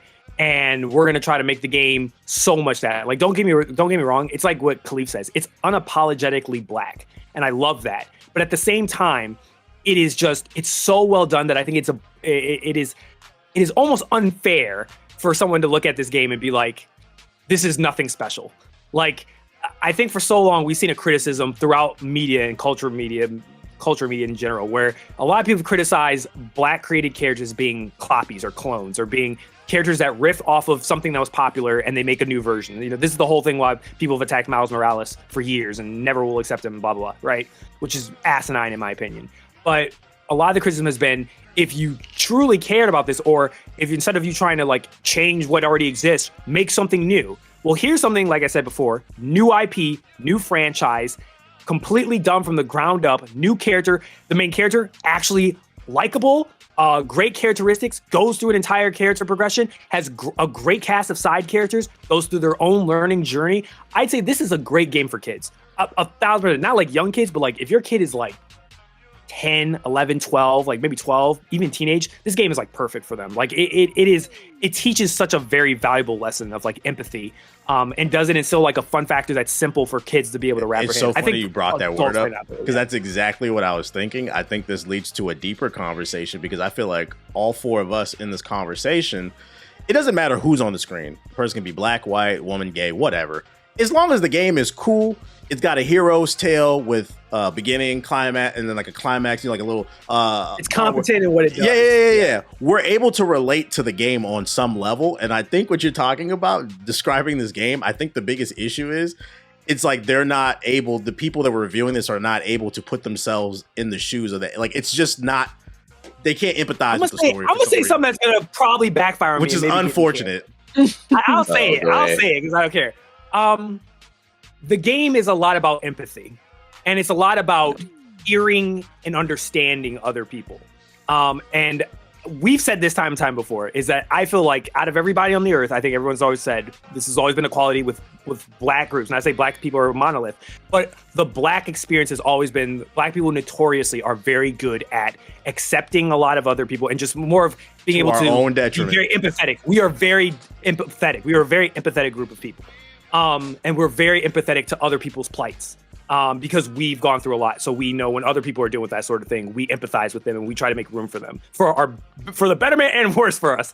And I feel like with this type of game, this game is teaching such an important story that I think right now where we are as a society, especially in the United States, does not tolerate, does not like, is seen as weak. And because it's perceived as weak, I think that unfortunately a lot of people are just going to be immediately closed off to this, or can never perceive like this is something that I feel like I grew up as and was taught as a kid, that like when you wake up and you go into the real world, you start to realize, oh my God, not everybody grows up with the same set of morals or at least belief system that you do. And this is where it becomes your tug and pull, where you have now your own personal inner plights, where, you know, how do you rectify that within your own personal belief system? I think that this game does a very good job. There's something in the ending that I would actually criticize a little bit, but it tells something that I think a lot of people need to be reminded of. And I think that some people who might go into it and just think, oh, black race, like if they go into it like that, they're going to miss the point because it goes beyond that. But I just think like using the black experience within that game to help expand on a story of dealing with generational trauma, dealing with growing with the trauma that you have, and this is the most powerful thing about the game. The game doesn't do what a lot of games do, which is, a character is dealing with a personal plight or problem, and they resolve it by the end of a sort of chapter or something like that, and that's it. The game actually notoriously denies sometimes that the characters, when they explain their trauma or you discover their trauma, you help them address their trauma. But that doesn't mean just because the character has addressed their trauma that they're healed. It doesn't work like that. And anybody who speaks in real life who has ever dealt with something knows that that's not how it works in real life. And that's something very powerful that I think a lot of video games don't honestly want to tell you, because it's a fantasy, it's an escape. And I think that this game actually has, like, it hits home. I think it really hits in a very personal area for, I think, a couple people. And I think people who've never experienced something like that, I don't think that's where I think the disconnect, TVH, is, where it's like they won't be able to understand that. I gotta feel something. You gotta feel something. It's one of those feel games. It's one of those art. I hate to say it like that. It's like Journey. It's like how I feel like with like Life is Strange, or feels like with like Walking Dead or something like that. Like it feels like those type of games where it's like it has a message, it has a story it's trying to tell, and it's an experience type game. It's a game that you want to experience at least once, and I recommend everybody experiences the game, not play the game, experience it. Well, there was a really powerful thing with because you're a weaver and you're like helping, people approach their trauma. And there was a really powerful moment when they're like, we didn't have weavers to fix our problems. We had to rely on other people like showing up for us and helping us through our trauma. It's been, I would recommend that everyone experience the game, like you said, even if it's not playing it, whether it's watching a playthrough or whatever, because it's such an incredible, I always want to say it's a piece of art, and games are art, but this definitely is like feels it. Yeah, it's this like is art, and I always wanted to check it out because I feel like I'd be a bit of a hypocrite to be like, I want unique games that do unique things, and then I'm like, no, I'm not playing this. So I wanted to check it out for its art style and the fact that it's in the South and the type of music that they have in the game. But I started seeing people from my community who had played the game and they're like, this is one of my favorite games. This is my favorite game of the year. I love this so much. And I was like, this is saying like a lot more than what the reviews are saying. I've been really enjoying it. I will finish it tomorrow. I'm excited to finish it. I think maybe some of it too is to play devil's advocate. Maybe some of the reviews came off as off-putting just because just working in that environment, the more corporate style of reviews from my G4 days, it is very like we sit down, you sit down 1 week and they're like, all right, these are the game codes we got. Who's going to do this, and then the next week we do it again. It's not enough time to really sit down and absorb what's going on, and maybe that's why it's flying over people's heads. They're just trying to maybe they're missing the deadline, and then maybe some people could just be facetious. It could just be a little bit of that, like they're being very dismissive, just trying to play devil's advocate. It could be some of that, but I set the same conversation on stream where it's like, people who are doing reviews for all of these outlets, they are rushing through games most likely. You don't just have time to sit there and like look at a vista and take in how beautiful it is or listen to the music. Like you're trying to finish it and you're trying to say how good the gameplay is. Okay, how well does it run? What's the, you're kind of just running through points to review the game. So I said that as well. I was like, maybe that's what it is, because if I was just rushing to get to the end of a game, my reviews would be pretty trash in general, to be honest. So like, don't you feel like that hurts though, especially depending on the outlet? Like if you're a pretty reputable outlet, when you feel like if you had to just rush through these games all the time, I'm not saying you're going to get everything 100% right, because that's nothing is perfect and there's always going to be somebody who's upset at something. But if you have a track record of constantly doing this and people are like literally looking to you every single time that a new game come out, what is going on with my video? Oh my goodness. You're just very intensely telling, you're about to tell someone. You got an alligator biting his wires in Florida. I don't know what's going on with the video. But I'll finish this thought and I'll come back. But if you're constantly dealing with this, just every single time that a new game comes out, like, and people are just looking to see what you're going to say, like I think that does more harm than good when it comes to reviewing these games, and maybe that needs to change, and maybe that's why a lot of people, especially now, are sort of rejecting traditional media and are going towards people like us or anybody else who has their own outlet to get a different perspective on a lot of these games when they do come out. Yeah, I've seen reviewers say like that their review was like not that great on a game, and they're like, I actually revisited the game and I like it a lot more now that I'm not rushing. Stressed out, I think there's two solutions to this. The first and foremost is like when a game comes out, when you know it's coming, and you're getting a code for like these companies, they need to look at who do you think is the best person to review. Like who has why would you give a review for, let's say, Street Fighter 7 is coming out to somebody who's never played a fighting game? Like give it to the person on the team who appreciates that stuff. And then also on the flip side, to be fair to reviewers too, from being on the opposite side of the spectrum, when it comes to reviewing games, like getting codes is not a consistent thing. There have been times where you'll get a code 3 weeks before a game comes out. Oh my God, that's great. And then on the flip side, like I always bring this up, when I was working at G4, the week that Sifu came out was the longest weekend of my fucking life, bro. Because that game is hard. They gave us the code on Friday, and they said we need to review on Tuesday. I was crying. That's why I have. I don't want to get old again. Yeah, I don't have a fond memory of Sifu. I was stressed out doing that review. But see, that's the thing. Sifu hurt my hands. Yeah, I think that's the irony of. Yeah, that's the irony of game journalists, right? That the meme of making fun of them, because like a lot of people will make fun of them and be like, oh, they're trash, they're not good at games, or they rush the games.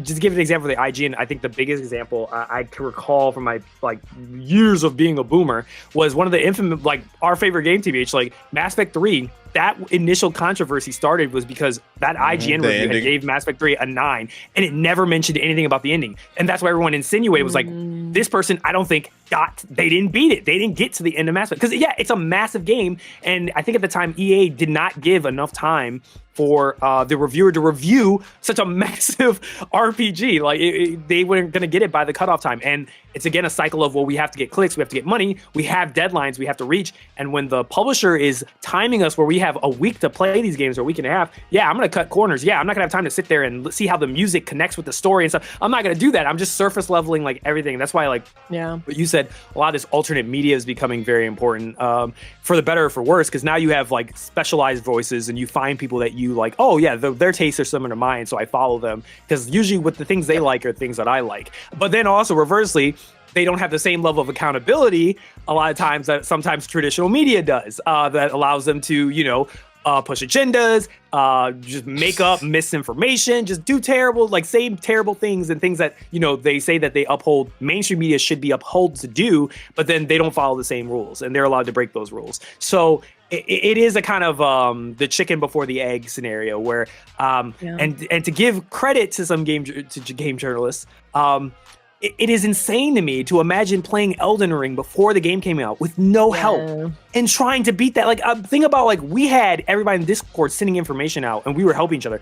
Imagine you trying to play that with no help, completely blind, barely, like, just a small little tips and tricks video of this, but you're just trying to figure it out and you have to beat that and get a review out. Like that, I can imagine that'd make me cry. I'm pretty sure I would start crying. I would mentally. I say this all the time. I'm like, I don't know if it's like, I wouldn't say that they're bad at games. A lot of journalists I know are pretty good at games, and I'm like, how many of you guys play games with a guide on the side while you're playing? Or Google something real quick because you didn't know. Yeah, you're like, I can't figure this out. Let me Google it. Like, or, they have to beat the game without doing that. I can't even tell you. Like, I'm pretty sure like last time, I can't remember. There was like some single player game this year that I like YouTube checked on something because I was like, I couldn't find where this stupid thing was. And I had to look at a little quick like walkthrough of like, were you looking for this? And I see later in the comments, oh, thank you, bro. I had I could not find this thing. I think I had to do it for Velgar. You're not the only one. Yeah, you're not the only one. Yeah, there's a bunch of gamers. But I don't think a lot of people know that. I stopped doing game reviews, bro. Like, it's just too much stress. It's not I a can't fun job. do it. It's not fun. Just play games for fun. I wouldn't want to do it. Do it at your own pace. Impressions, yeah. Or that's why you want to be like the game reviewers who they'll put up a review like 3 weeks later, but people watch or it a year later. Like, I just want to know your thoughts. Yeah. Or here's that game 5 years later. Wasn't it as bad as me? But to bring it full circle, though, I will say it's a little bit disappointing to see like every major review just be so dismissive of the game. So it almost feels like there. You could argue what I was saying earlier. It might be some of that, like it's stress constantly trying to get out new reviews. But then on the flip side, it does feel like all these reviews didn't really do their due diligence because the reviews are saying one thing, but I'm seeing the people say something again. It's almost like it's like when the Mario movie came out. All the reviews gave it a 6. I fucking love that movie. And it seemed like everybody else did too. So it's like, why didn't this game get the due diligence in comparison to X, Y, Z? And maybe it's just because they didn't really care. Oh, it's just another Game Pass game. People aren't really checking for it because they know maybe this is not going to get the viewership in comparison to a game like Doom that's coming out this year, or Split Fiction or something, or AC Shadows. Numbers drive everything, unfortunately. You also got to, talk about the art. That's how you get more numbers. It's one of the games that you can't just judge based on like how good is the gameplay, how good is the, I just really wish that one day we will get to a point where every single nationality, culture, you name it, becomes more accepting of different types of games, because just like what Ito said, like now you're seeing more games that are being told from a different lens. And again, that hasn't been the case for decades, because again, it was only certain types of nationalities that were making games. It was the Japanese, you had the Eastern world or the Western world, and usually the Western world is a lot of Caucasian folks. And again, that's just how it was. They had the resources, they had the money. So of course they're going to make the games, they're going to tell their stories, and they're going to have characters that look like them because they want it to be relatable. Now things are changing. We are seeing more people open up. We're seeing more people, different races come into these studios or make their own studios and make their own games. Now we're seeing different stories being told from a different lens. So I just hope that, again, just like we can relate, like TBA said, none of us care in this call about what a character looks like, any of that stuff. We just care about, is a game good or not? Is the story good? And we can find some relatable, things in there for, certain characters. So I just really hope we can get to that point overall, and not just say, oh, because it has a character that doesn't look like me, that it's automatically woke or DEI or whatever buzzword that you want to use. Somebody said on TikTok, it was just pretty hilarious. They said on TikTok, I beat South of Midnight. It was like some black TikTok. He's like, I beat South of Midnight, and he just stared at the camera. He was like, "This is what white people been feeling for like the past like 20 years. This is how y'all been. Y'all just had this feeling the entire time for the past like 10 years, just doing it, playing all these games." I was like, "Dang!" I was like, and I thought about it. I sat there. I was like, "Yeah." I mean, like I think that's like it's just a little side note. I think that's why like I feel like Mass Effect resonated so crazily to me was because. Well, I think when I played that game, I think the first time, and I was like, "Whoa!" I was like, "I can make my character black." Like, I was like, it was just such a crazy like thing for what I was used to. Like when I played a lot of games, I didn't see that. I didn't see that a lot before. Like when I was until I started playing a lot more RPGs when I got a little bit older. And that was like a really cool thing that nowadays that we're seeing more. And like you said, like we're seeing stuff from like Asian studios in the East. China's now they're starting to tell their stories like Wukong and a bunch of other stuff. So that's really cool. I want to see more stories. I'm still waiting. I know there's some African studios also, especially indie wise. They're doing stuff that's really cool. But yeah, I definitely want to see, more cool, unique stories from diverse groups of people and all that sort of stuff. And yeah, hearing different music and being exposed to different cultures via like my favorite medium. I want to see more of that. Yep. And when I want to be a Caucasian, I can play Call of Duty. Or any other game. It's free on Game Pass too, so it is on Game Pass. Just play it. What do you have to lose? About, and it's not a long game either. Like you can. It's great. It's just oh my god, just try it out. How dare you not try something different? Now I'm looking forward to trying it too. That's on the back burner again. Yeah, y'all convinced us. Y'all convinced me to want to play it earlier. No, especially now that your brains are in that like Sinner vibe. Yeah, this should be like the next. It sounds like it's something akin to Sinners. Yeah, it's interesting. Yeah, I think you'll love it. Yeah. I think it goes hand in hand together. Yeah, it's kind of like there was. When when Shogun came out, and then also like Rise of Ronin. I know people don't like Rise of Ronin as much, but that kind of went hand in hand where it was like you watch Shogun and then you're like, oh hey, it's like this guy and then it's that other guy, and it's really cool when you're playing like two things that are like the same. I have a random thought. I wonder since we're talking about like representation in games, I wonder if like certain games are only supported because they fit a certain type of stereotype. Like I would like to see like an Asian developed game or even like a Hispanic developed game where like it's telling a story about something that's from their culture, but not necessarily something they're known for. Cause like a lot of the Asian games are based around karate, kung fu and stuff like that. What about like an everyday like Asian guy? Like I would like to see like a story like that. Would that work? Once you break, because I feel like that's what's going on here with South of Midnight. It's not a stereotypical character. So maybe but Canadians made it. That's the coolest part. the dev studio is a Canadian studio. It's not an American-based studio. How the fuck crazy they part make was a when they were trying Southern to say story better than Americans? Bro, when they were trying to push the whole agenda about DEI and all this stuff and hijacking the game, stuff like that, the creative director came out. And it was his brainchild. Like he wanted to make this game for such a long time because like he really liked the culture of it. It was like, I've never seen a game do this. And he's like, I want to do it. It's a white dude. A Canadian white dude wanted to do this. And he was like, and he specifically went out and said, I need to find the right people that would understand how this works. So I'm doing it respectfully and doing it right. And nailed it. It's a perfect example of like, you don't have to have like Ghost of Tsushima. That's done by a white studio. It's not done by a Japanese studio, but it's respectful of the culture. It understands this is why hiring DEI consulting is important, is so that you don't make cultural mistakes. That is their job. They can tell you like, that's what they do, and it's like you can learn. Yeah, learn the true legend of like all these characters. Yeah, those debates. We actually know one of the people who's from Mississippi. I don't know if she wants her name because I know she's been getting targeted, unfortunately. But we know one of the people who actually made this game. I think I know you talking about. Consulting on the game. Yeah, So yeah, she helped, and she's from Mississippi. So I was like, that makes sense. Oh, that makes perfect sense. Very interesting. Also, the main voice actor is fine. All right. I'm sorry to say, she's super fine. He said, "Black Queens forever, Snow Bunny's Black never." Queen, super. You think that it's probably Dr. Umar's game of the year? 100%. I remember seeing her on it was like the Xbox showcase when they were giving all of the release dates, and I was like, she's beautiful. I was like, golly, my whole chat just went like hard eyes, like, woo. To give some praise. AB was like, woo, what's her IG?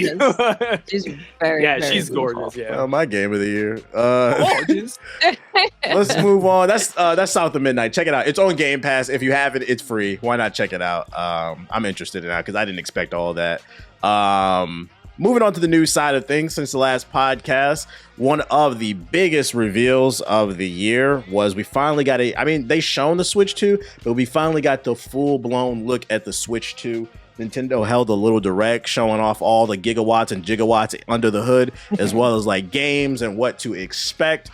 From my understanding from reading articles, the power under the hood for the Switch 2 is in comparison. It's not quite a PS5, but it's not a PS4. It's like slightly stronger than a PS4 Pro, which means the rumors are true. It's launching with Mario Kart. They got a new Donkey Kong platformer game coming in July. There's a new Souls game called Duskborn. It's exclusive to the Switch 2. And then also they announced the camera. You'll be able to play games online with your friends with the camera being connected. It'll be 400p. Oh my goodness, bro. I think they did it. We'll get into that. I think they did that on purpose. But That shit was terrible. he's not wrong. That shit is 200. I'm not even 240p. joking. That shit looked terrible. The hardware will be $450, and then the games will be digitally $80, and then the hard copies will be $90, which caused a lot of drama, and then even more drama too. There's like a demo that you can get for the game that you can get for it that teaches you how to use the hardware. That'll cost $10. My bad, $10 as well. That costs money though. Demo? Yeah, you remember that demo where the little things were walking around and it was teaching you how to use that shit cost $10. That costs money. It's not free. Yes. Yeah, so that was causing drama money, as well. I believe when you go into dock mode, it goes into 4K up to 120 frames. Battery life is DLSS. Yeah, they have like some type of upscaling software. Battery life is reportedly to be like similar. Overall, it's kind of, the rumors were pretty much true. It's just a stronger Switch 2. I think for me, what impressed me the most is I do feel like there was a decent amount of games they shown that they're going to be there for launch, or at least the launch window. And I think most people would agree with that. The issue is, I think everybody's talking about is the price, which we can get into. Like I said, $80 digital, $90 for the hard copy. And then to make matters even worse, reports came out for the hard copy of the game. Not every cartridge will have the game on there. Some of it is just download. So you're just buying a digital key for more money. You're basically paying $90 for the box, basically. So how are we feeling about this, Jay? How are we feeling about the Switch 2 review? I mean, as far as the Switch 2, I think that this is finally a point in it, and I hope I'm right, where Nintendo actually has strong enough hardware that a lot of third-party games will, first of all, come on the Switch and be, exclusive. That they can't have that they can be on the Switch and be exclusive, like we're going to talk about soon. I'm gonna let you finish.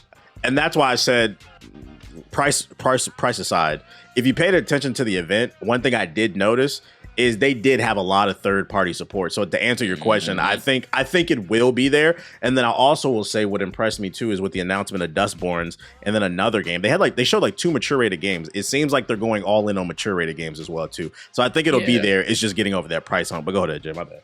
Yeah, for sure. So yeah, like you said, they did show a ton of third-party games. So I think that they're going to have a lot more third-party support because the console is actually going to be strong enough. And I think that a lot of these games are going to be there day one, because that was also the Switch's problem. It's not that they didn't have games. It's that a lot of these games, first of all, again, were just severely underpowered, and it didn't come out day one. So again, if for some reason you're a lone soul on this earth that only has a Switch and you don't have any other consoles, like, I don't know, what you were doing. But it was a lot of games that either you couldn't play or you had to wait months in order to get it. And then when you got it, it didn't look anything like any of the other versions. Didn't like the Xbox version, didn't like the PS5 version, and definitely didn't like the PC version. So you were just kind of screwed there and not getting the full experience, in my opinion. So I think that, this is a good sign from what we've seen in the preview that things might change there. So that's the one thing that I'm like actually excited about.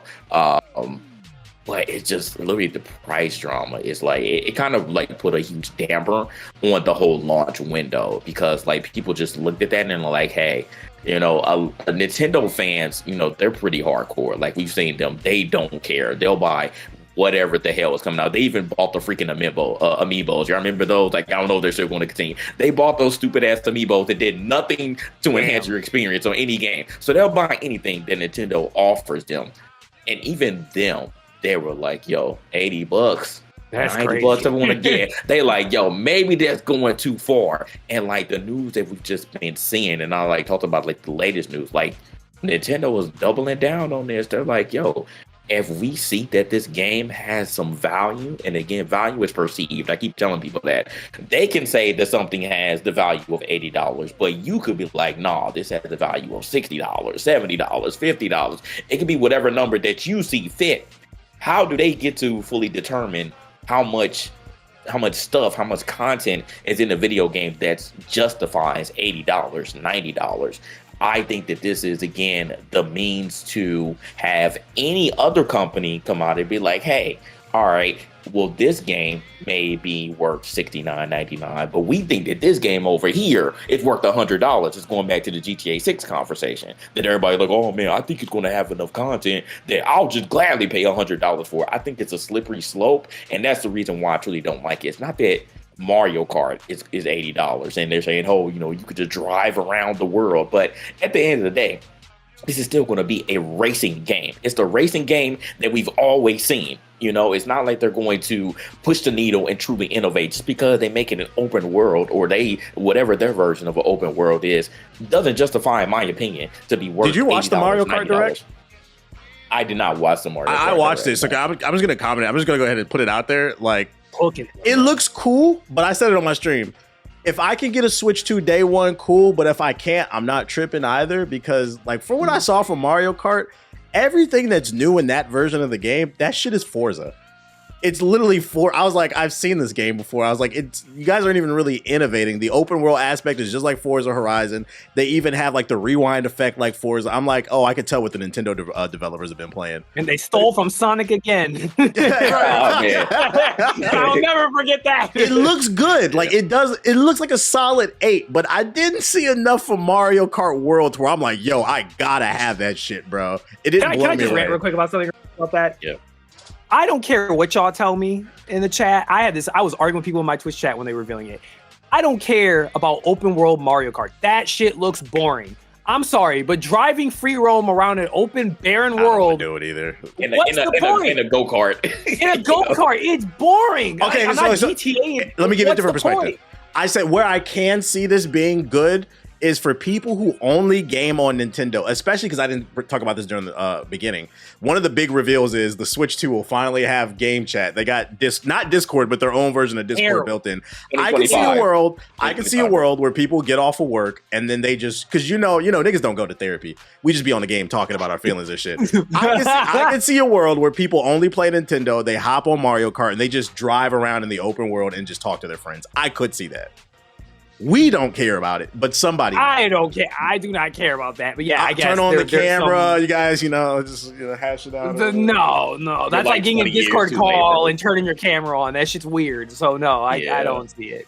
And it just looked like crap, bro. Like I said, the 240p. If you look at everyone's little POV, it looks like a freaking slideshow, bro. I'm like, what is this? To be fair to Nintendo, I at least appreciate that they show that and be honest, than them trying to hype it up, manipulate the footage to make it look like it's normal, and then people play it for buy it and they feel like they were lied to. What the hell is this? Yeah, like why is the quality? Hardware so worse probably doesn't compared have to- enough RAM. That's why that shit is lagging. with the or CPU. Like if you got to run a game, like think about it on the CPU, you run in a game, and then on top of that, you're screen sharing another person through the internet to also watch their game. Like it's got to be. It's a lot. It's probably very intensive. So it's like Nintendo. Okay, welcome to the year 2025. I'm glad you finally made it here, but this is not anything that anybody asked for, honestly. Like, we have other means. We've been telling PS4 niggas the entire time, get out of that freaking game chat. We've been telling Xbox Live niggas, get out of that freaking game chat and go on Discord. Now they finally integrated. It took them, forever to get in Discord. But I'm like, look, you have other means that are way superior in order to chat with your friends. I don't think that this is something that anyone asks for or needs, to be honest. And again, when we're talking about Nintendo here, it could also get predatory. Like, I don't know, like it could be some weird stuff going on with them too. So who knows, that shit too. That's the crazy part. They want you to pay to use that stuff. Right. And another thing, you're just nickeling and diming every single function. It just costs money and costs money and costs money. And I'm just like, bro, y'all been complaining about getting a PC and investing in that. It's like, you can get a console, but it's like, think about all the other add-ons that you have to have. You got to have Xbox Live. You're on the Xbox. You got to get the controllers.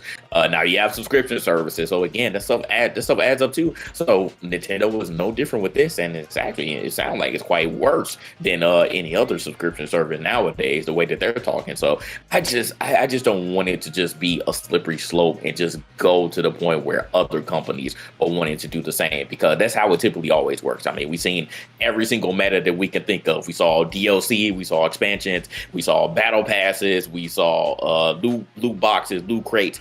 All of this stuff is just something that now is a norm in the gaming world. But I don't want things like paying $80 or $90 just because the company perceives this particular video game to be worth that in terms of value to trickle down to everything else, because we're already in the $70 era. So and I would say that arguably that was started by 2K, being the first one out the gate, starting that shit with NBA 2K, and now that's the norm. $70 is the norm, $69.99 is the norm. So now it's going to be $80 if they keep it up. So I also didn't like during the reveal, they didn't show the price. We had to learn that through articles on the internet. They didn't do it. Of course they were going to show that.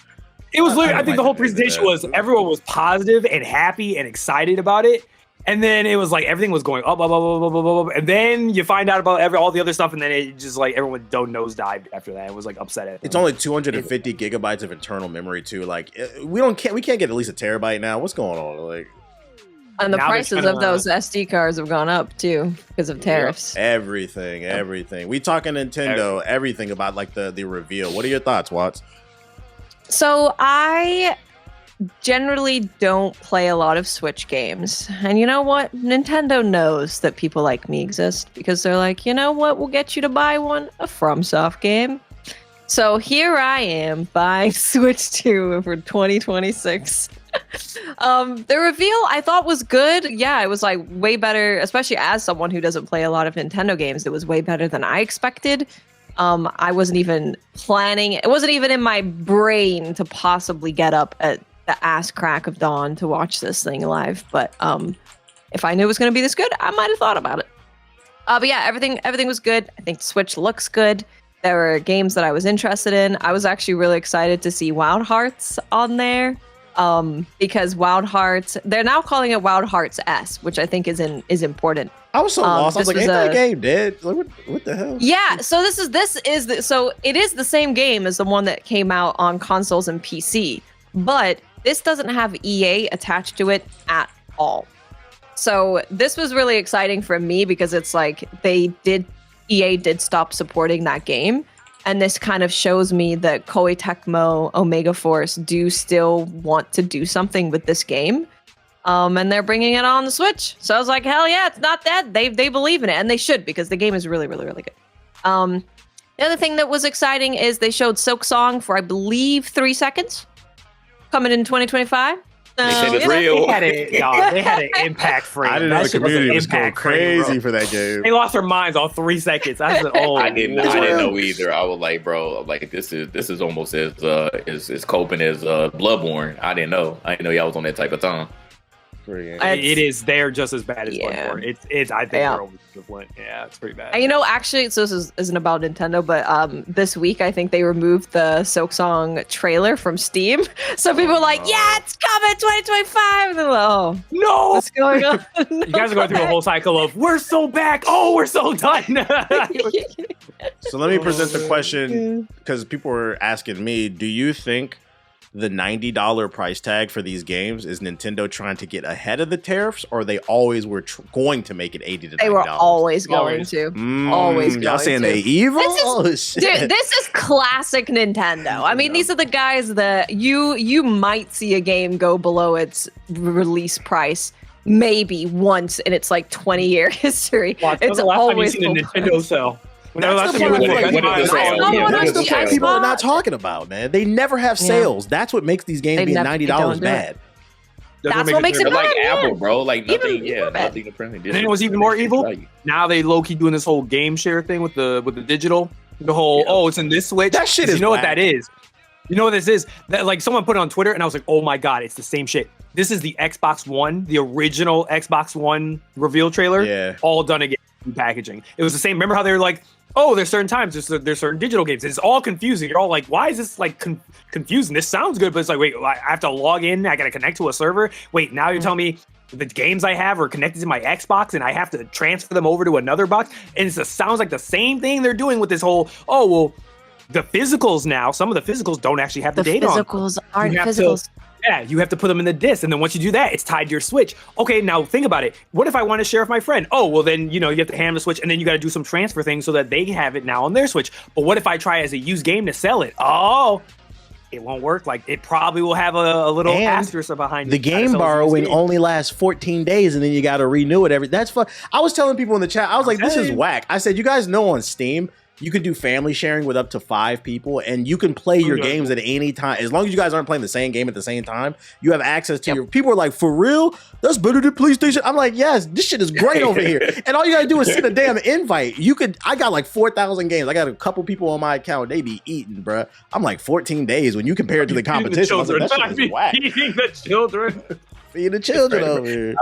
Like legit. I wonder because I really don't think it's so prevalent anymore. But like, is Nintendo really dead set on people not selling their games anymore to places like GameStop? Like, is that really a thing nowadays? They don't want people emulating their games. They don't want you preserving their games. They don't want you to make a Pokemon game ROM. They don't want you to do nothing. They don't want you owning shit. Apparently, they don't want you not a damn thing from them, bro. It's terrible. And it's like all we want Nintendo to do is just like bring back some of these games that people legit can't play anymore. That's all we want, is just preserve their games. They are legitimately one of the 100% a easy company that I would say it is ethically and morally okay to actually pirate their games. I would actually argue that is a total thing that you're allowed to do with Nintendo games. Because the way that they completely, like, there's older games that they don't bring back, they don't remaster, you don't see them anymore. They cut access off to them, so now you can't even get them on the eShop. Well, all those 3DS. That's why I bought that Mario collection for the Switch, because Sunshine, it hadn't came out since GameCube.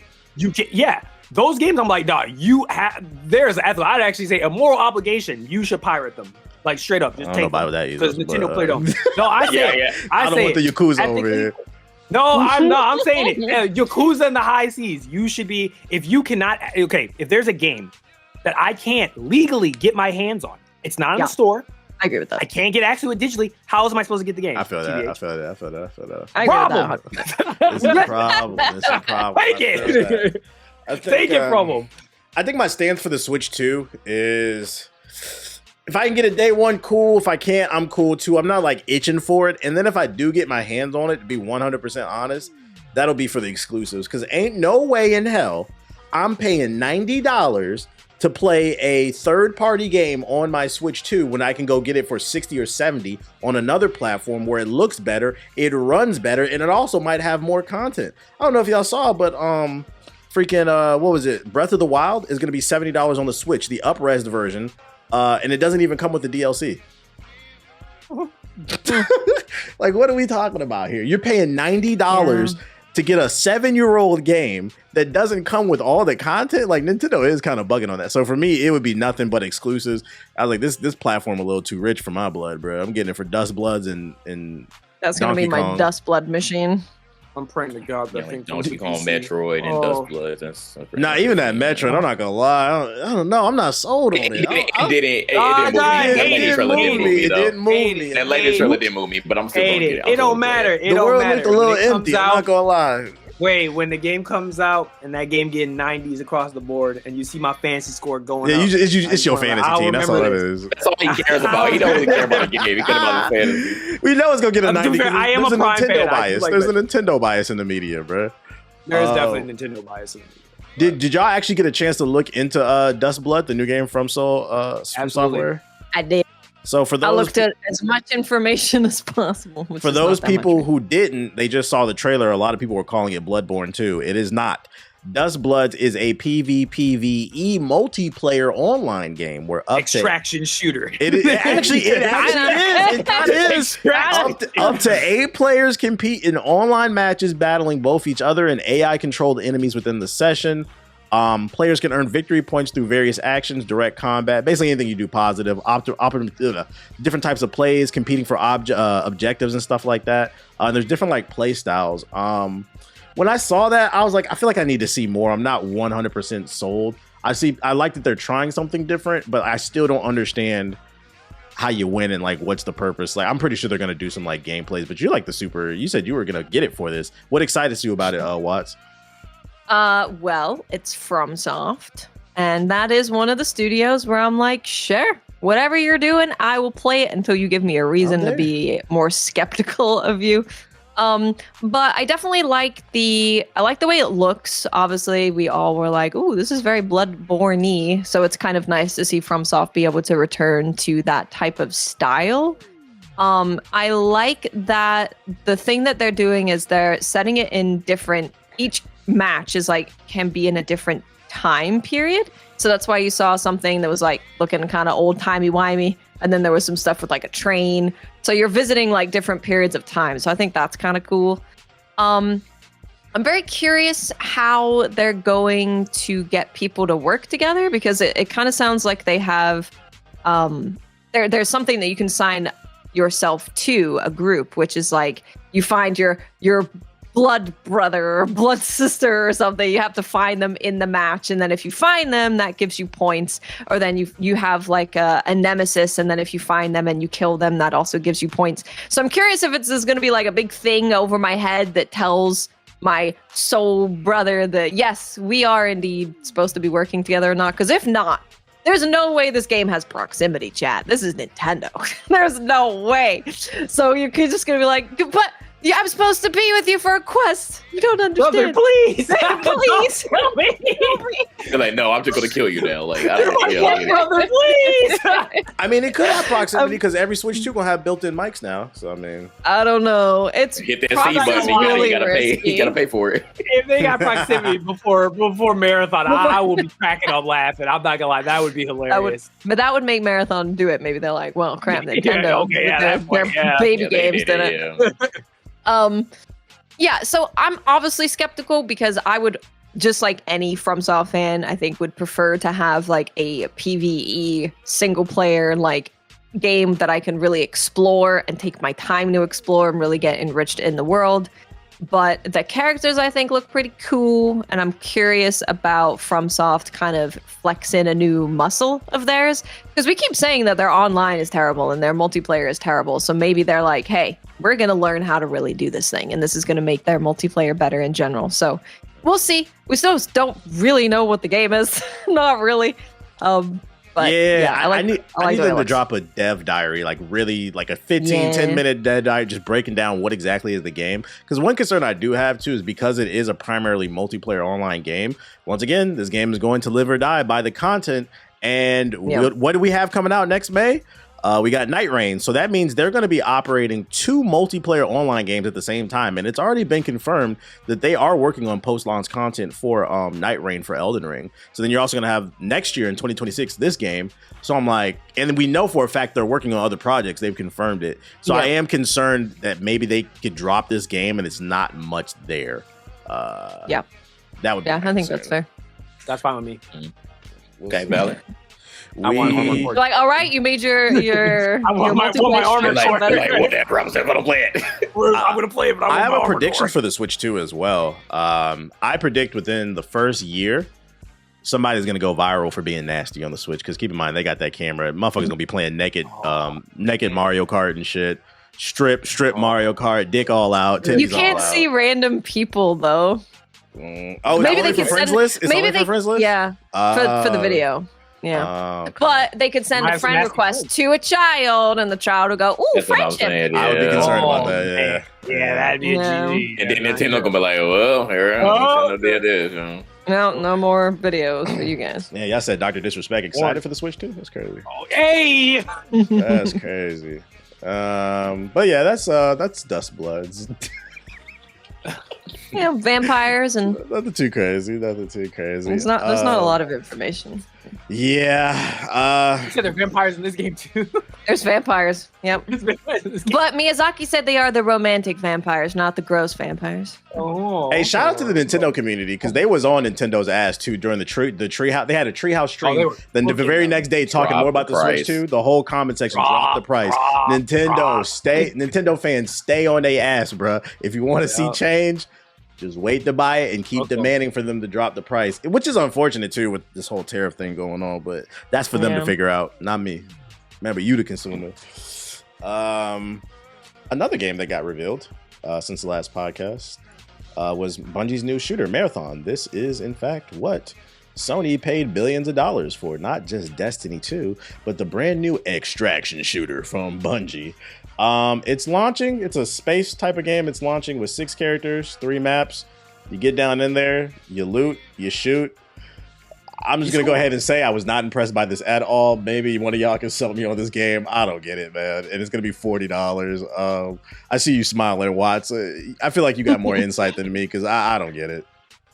I don't think the reveal was great because there was a lot of like getting to know the devs and hearing about like their favorite characters and why they are their favorite characters. Whilst this was our first time seeing gameplay of this game. So they really needed to focus on showing gameplay, talking about what it's doing that other extraction players expect them to have, like black markets, and they should have been talking about proximity chat. They should have been talking about like, do you have a safe stash where there's a pocket that you have when you go out into the field of these games where you can put some stuff in there and you won't lose that. Like they need to talk about that kind of stuff. Here's what we have. We have this, this, this, and this. What do we have that's different? We have this, this, this, and this. But it was more so of getting to know the devs, which I do appreciate. I like humanizing developers. I like seeing them be excited about the game. But I think they needed to have a reveal that was a bit more like information overload of like, this is our game, and get people really excited about it. Because we did find afterwards from all of the content that they were putting out that there is a lot more to this game that they just did not talk about. We've heard that there's going to be a 4th map that's releasing during the first season. And this is kind of like an end game map where you can only really go there if you have super high level gear. And there's going to be, if you play Call of Duty, like zombie style puzzles and secrets and mysteries to figure out. If you play Destiny, it's going to be like dungeon kind of raid stuff going on. So that is like something that other games don't have as much. And that's exciting because Marathon's lore is like really deep and mysterious and complicated and trippy and weird. And they're going to be doing something that connects to that. So I understand they don't want to show all of that. I'm sure it's like nowhere near done. But even just having a little hint of it in the gameplay reveal would have been really nice. I think also they should have shown the customizing of the characters, because when you see this, you're like, oh, it's an extraction shooter with heroes. And they are heroes, but not in the way that you would expect, like with Apex or Valorant or something. They're more like foundations of a class. So it's like you have a class that can ping enemies in front of you. You have a class that's like really fast. You have a class with a shield. You have a class that goes invisible. But you can customize them in super deep ways with additions that you add on to them. So other characters can go invisible with additions that you can add to the character. So you can really build them into being like a specific thing that you want them to be. And I think it would have been good if during the reveal they said, here's how I build, like, say, Blackbird, one of the characters. Here's a build for Blackbird. Here's another build for Blackbird. Look how different they are. Like, this is what you can do. Or this is like a newbie build for Blackbird. This is like a more endgame one that you can end up getting. Because I, as someone who likes roguelikes, find that really interesting. The idea of like putting together a build for my character that's super niche, that plays into what my playstyle is, and the potential of losing that and being like, damn, I want to go discover what else I can get for this character, or I want to get that again because that felt really cool and I felt really powerful. So yeah, I think the game is doing some interesting stuff, but they literally didn't really talk about any of the interesting stuff that it's doing. On the stuff that they did showed, I personally do really like the art style. I do not want to play another realistic military sim. It does not interest me. Go away. I much prefer to have something that's like sci-fi, and it's also weird. It's got a lot of like weird stuff going on. To have that and like Bungie's shooting mechanics, which always feel really good. Like no matter what, Bungie knows how to make shooting feel really good. And then seeing kind of more movement in these types of games, I also like to see. So that was something that I like to see. I also like that the maps seem to be a bit smaller than your average extraction map, which I'm hoping kind of leads to more action with other people, rather than just like, I was on a map for 70 minutes and I didn't find anybody. So yeah, haven't been a fan of extraction shooters, but I did enjoy The Division Dark Zone when it came out. And I think there is a world that I could enjoy extraction shooters. I don't know if Marathon is going to be that, but I will try it and we'll see. There's definitely things that intrigue me, especially like build making. I think build crafting is something that's unique to this genre. I like the use of color in this game. I like games that are like really vibrant. I just didn't like the character designs. It felt like they looked like, y'all know what Mega Bloks is? Yeah. No, not Roblox. There was like Legos for Brokies. Mega Bloks. They like the characters were like Mega Bloks to me. It was like, besides the one little mask character, and even that's still like a character from Apex. But outside of the character design, I think my issue with the reveal is everything was so vague. Like an example, the moment that sticks out to me the most is during the reveal. They were like, "Oh yeah, you're not just extracting and fighting other people on the map. There's also going to be dynamic events in every fucking round." And in my head, I'm like, "Okay, cool. So what are we going to do, right?" They just keep talking. They said, we also have weather. There's going to be snow. And in my head, I'm like, okay, you don't have to give what does the weather do? Well, no, not even the weather. Like, we know what the weather is going to do, but like the dynamic events. In my head, I wanted to hear, you didn't have to give me everything because obviously we can wait till the full game, but just give me an example or two. How is it going to be dynamic from round to round if your entire game is based around just extracting? Because you need to have content there, right? My brain went straight to, I swear to God, when we get on this beta and we play it, when one of these dynamic events happens, if a computer drops down and it says defend the computer for the next 3 minutes, I'm telling y'all right now, I'm getting off the game. I'm not doing any more of this Destiny defend the computer bullshit. And this is Bungie. So I was like, I wanted to see examples of what dynamic events are in this game. Because no, thank you. The shooting does look good though. It does look really tight. I guess my issue is it's gonna feel good. It's just, whether you're gonna like the game. The extraction. I found out. Did you guys know that they reset the loot every season? I didn't know that. I was like, so yeah. That's what extraction shooters extracting do. for nothing. I was like, I don't know, man. I'm already kind of. You're getting some permanent stuff. There's permanent progression you're getting, but like, what do you think, Ethos? Just rebalancing. Oh, I forgot to mention that actually. It's a good point, Ethos. That they do have like you can level up your account, which you then get permanent things that you can keep forever, no matter. You could die 7,000 times in a row. You'll still have something that you're unlocking. I'm telling you right now. You're not resetting to nothing. We gonna be on that stream. If a computer drops down, defend this computer for the next 5 minutes. I'm be like, all right, y'all, I'm out. Like, are you all F4? At least what I've seen, I'm not doing it. I don't think I wouldn't be shocked if that appears, but I didn't see anything like that. I did see stuff like there's bosses that do drop that are like you have to go assassinate them, but they're like very difficult. That would be I've cool. Also said I have seen that the AI are like, they're tough. Like I've saw multiple clips of people getting dropped by the AI. So they're not like jokes where you can just like, you have to actually be scared of them too, or at least paying attention when you're like moving around the map. When you say dynamic, I want to see some shit like Remnant 2. Y'all remember the boss fights in Remnant 2? That was a shooter. Yeah. I want to see some shit like that challenges the team and makes you think. That would be fun. Yeah. So they're saying allegedly, I'm not saying this as a marathon creator. I'm just saying from what I've read and I've actually watched like 5 different interviews from the developers, and this is what I've pieced together. Yeah. So what they basically said is that there's different maps, and each of the maps there's a different like main objective things that you do. So it's not just like one. So like there'll be one where it's like there's like a facility and everyone needs to go in there because there's like a certain computer you need to access. And when you access that computer, that's going to give you access to like a key card. And you can use those key cards to access different rooms on the map that are locked. So they have like weighted loot that gives you like specialized weapons and perks and whatever, right? So the idea is that as you're playing on these regular maps, you're building a character, a build, like kind of what Watts is saying. Yeah. So you're building this character, this build. And you're getting stronger and stronger, but then you're having the risk of going back in with like the build that you're trying to build, or do you like put it all to the side and say, I'll come get my build later and go in like basically raw dogging it. So when you're doing this, the whole idea is that there's a 4th map called the Marathon, which is that ship above. That was the whole plot point, which is like the aliens, I guess, or something of an unnatural threat basically impacted that ship and it rained down on the colony. And you're building towards going into this in-game zone called the Marathon ship. And apparently in that ship, they quoted and said through their testing, only 20% of people live that. And it is like the hardest part of the game. Like it is, you will probably not survive if you don't have like a full build and like your squad is not communicating perfectly. But they're not saying, again, kind of what you said, they're just hinting at this. But I'm like, that's something that's unique that I'm like, you should have put this like up front and shown this, because then that would have got people's brains going like, ooh, like there's this cool like unique bosses, or like they said it's like a raid, like a Destiny raid, like in a miniature form. And I'm like, that's what you should be off rip showing people, because that's something unique, different, and that would like get people's attention.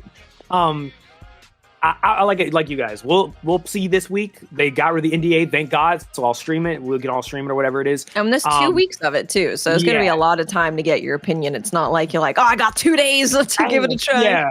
So yeah. I do think this is my thing.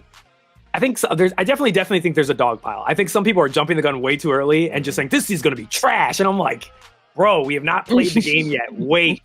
Like, I think 2 people are just jumping the gun about, live service, Concord hero shooter. Yeah, they're immediately comparing to Concord, which I don't think is fair. Compare.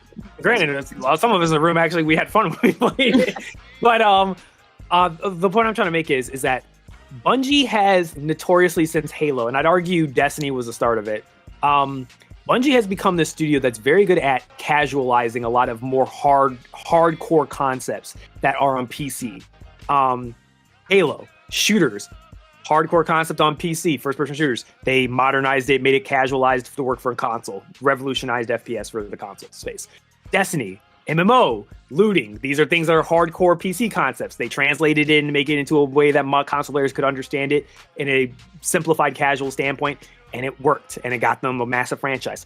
I think they're just following the same pattern with Marathon. It's kind of similar to what Riot Games does with their games. It's like, what Riot does, yeah. They know that they're targeting a demographic that is niche, but it's niche because it is complex, and 2, it's on PC. Almost all the extraction shooters are all on PC, or a majority of the most popular ones that people are playing on. They're PC games. They're modern, like kind of what Watt said. They're modern. They're tactical. They're hardcore, dude, bro, like really hardcore. Like every bullet I fire makes the gun. Like it's very detailed, like a military sim type stuff. And that group likes that. But that also turns you off from a massive part of the market that obviously is like, I'm not trying to, kind of like the same thing with Valorant. I'm not trying to shoot my gun and learn a spray pattern because the gun's flicking it all left and right. Like that is a thing that certain people, like I like doing that. I like learning that curve. But someone else, tons of other people will be like, fuck no, I want the gun to go where I shoot. And I think they're doing the same thing with Marathon. Marathon, art style wise, hits that kind of Fortnite type thing where it's like, it's more beautiful to look at. And then also mechanically, it follows like it feels like to me. We'll see when we play, but it looks a lot like Destiny 2 and a little bit of Halo. But it looks like that type of movement system in gunplay reminds me a lot. Some of the guns remind me a lot like Destiny 2 weapons. So we'll see. I will say I'm a little sad because I will give them credit. That cinematic trailer is godlike. That is one of the most beautiful things I have seen in years. Like artistically speaking, that shit was a banger. And not just for games. It's like one of the great sports I've seen. I don't know if you saw it. If you guys did not see that cinematic trailer they did, it's like an 8-minute trailer where it's like it basically gives you the vibe of the world. It's so fucking good. It's really good sci-fi. And it really I think like that will captivate a lot of people. Be like, oh, this world is interesting, and I want to learn more about it. I just hate that the only way I'm going to be able to interact with it, and someone jokingly said in my chat, is get ready to read a terminal and read some entries to learn about how this world works, because you're probably never going to get a single player story campaign for this, and that kind of grimoire all over again. Yeah, it's like the Destiny conundrum repeats itself, and I wouldn't be shocked if this is going to be my future foresight. It's one of the feedback that I did actually was like, your world is really interesting, and it's been interesting since the 90s, that please put things in the game for me to really learn. And it's like, and I think it's going to go through a Destiny thing. My prediction, it'll come out. I'm betting it's probably going to be received with criticism, very similar to Destiny 2. That's my guess, because it seems like they're trying to rush it out to a release date when people thought they'd release it next year. Now they're trying to get it this year. Daddy Sony need their money. Yeah, so I'm guessing the game's probably not fully built to what they want, but they're going to get at least in a decent spot where they'll be like, there's a foundation here. But the question is, can Bungie make enough of it, expand it enough, fast enough that people will stay hooked on it and wanting to keep playing it? And I think I'd be shocked if this game ends up like Concord, where people just drop the game in a month. Because if anything, Destiny 2 should have dropped like a rock its first 6 Destiny months. Destiny 1 should have too. There was literally no content forever. Dropped like a rock. And it won't be like Concord had it topped at like 2,000-3,000 players. It peaked. Because it's Bungie alone, it's going to touch a few 100,000 at least, maybe even a million. I think will it stay? I don't know, but it won't be like Concord. Yeah. I think the studio, it'll be a moment. At the end of the day, I think at the end of the day, like, I think the game will obviously go down in popularity, unless they shock us all. But I do think it's just something about like kind of the Nintendo fan thing. There's just something about the Bungie fandom or something like that. Don't get me wrong. There's definitely Destiny fans who don't like this game, and there's maybe even more like I think Halo fans kind of are like, I consider this because it's PvP focused, and Destiny has completely obliterated its PvP. It's a joke now. So I think like for the PvP people at heart that like Bungie, I think this game might get them to be dedicated to, I'm gonna play it no matter what, because God knows where Halo is.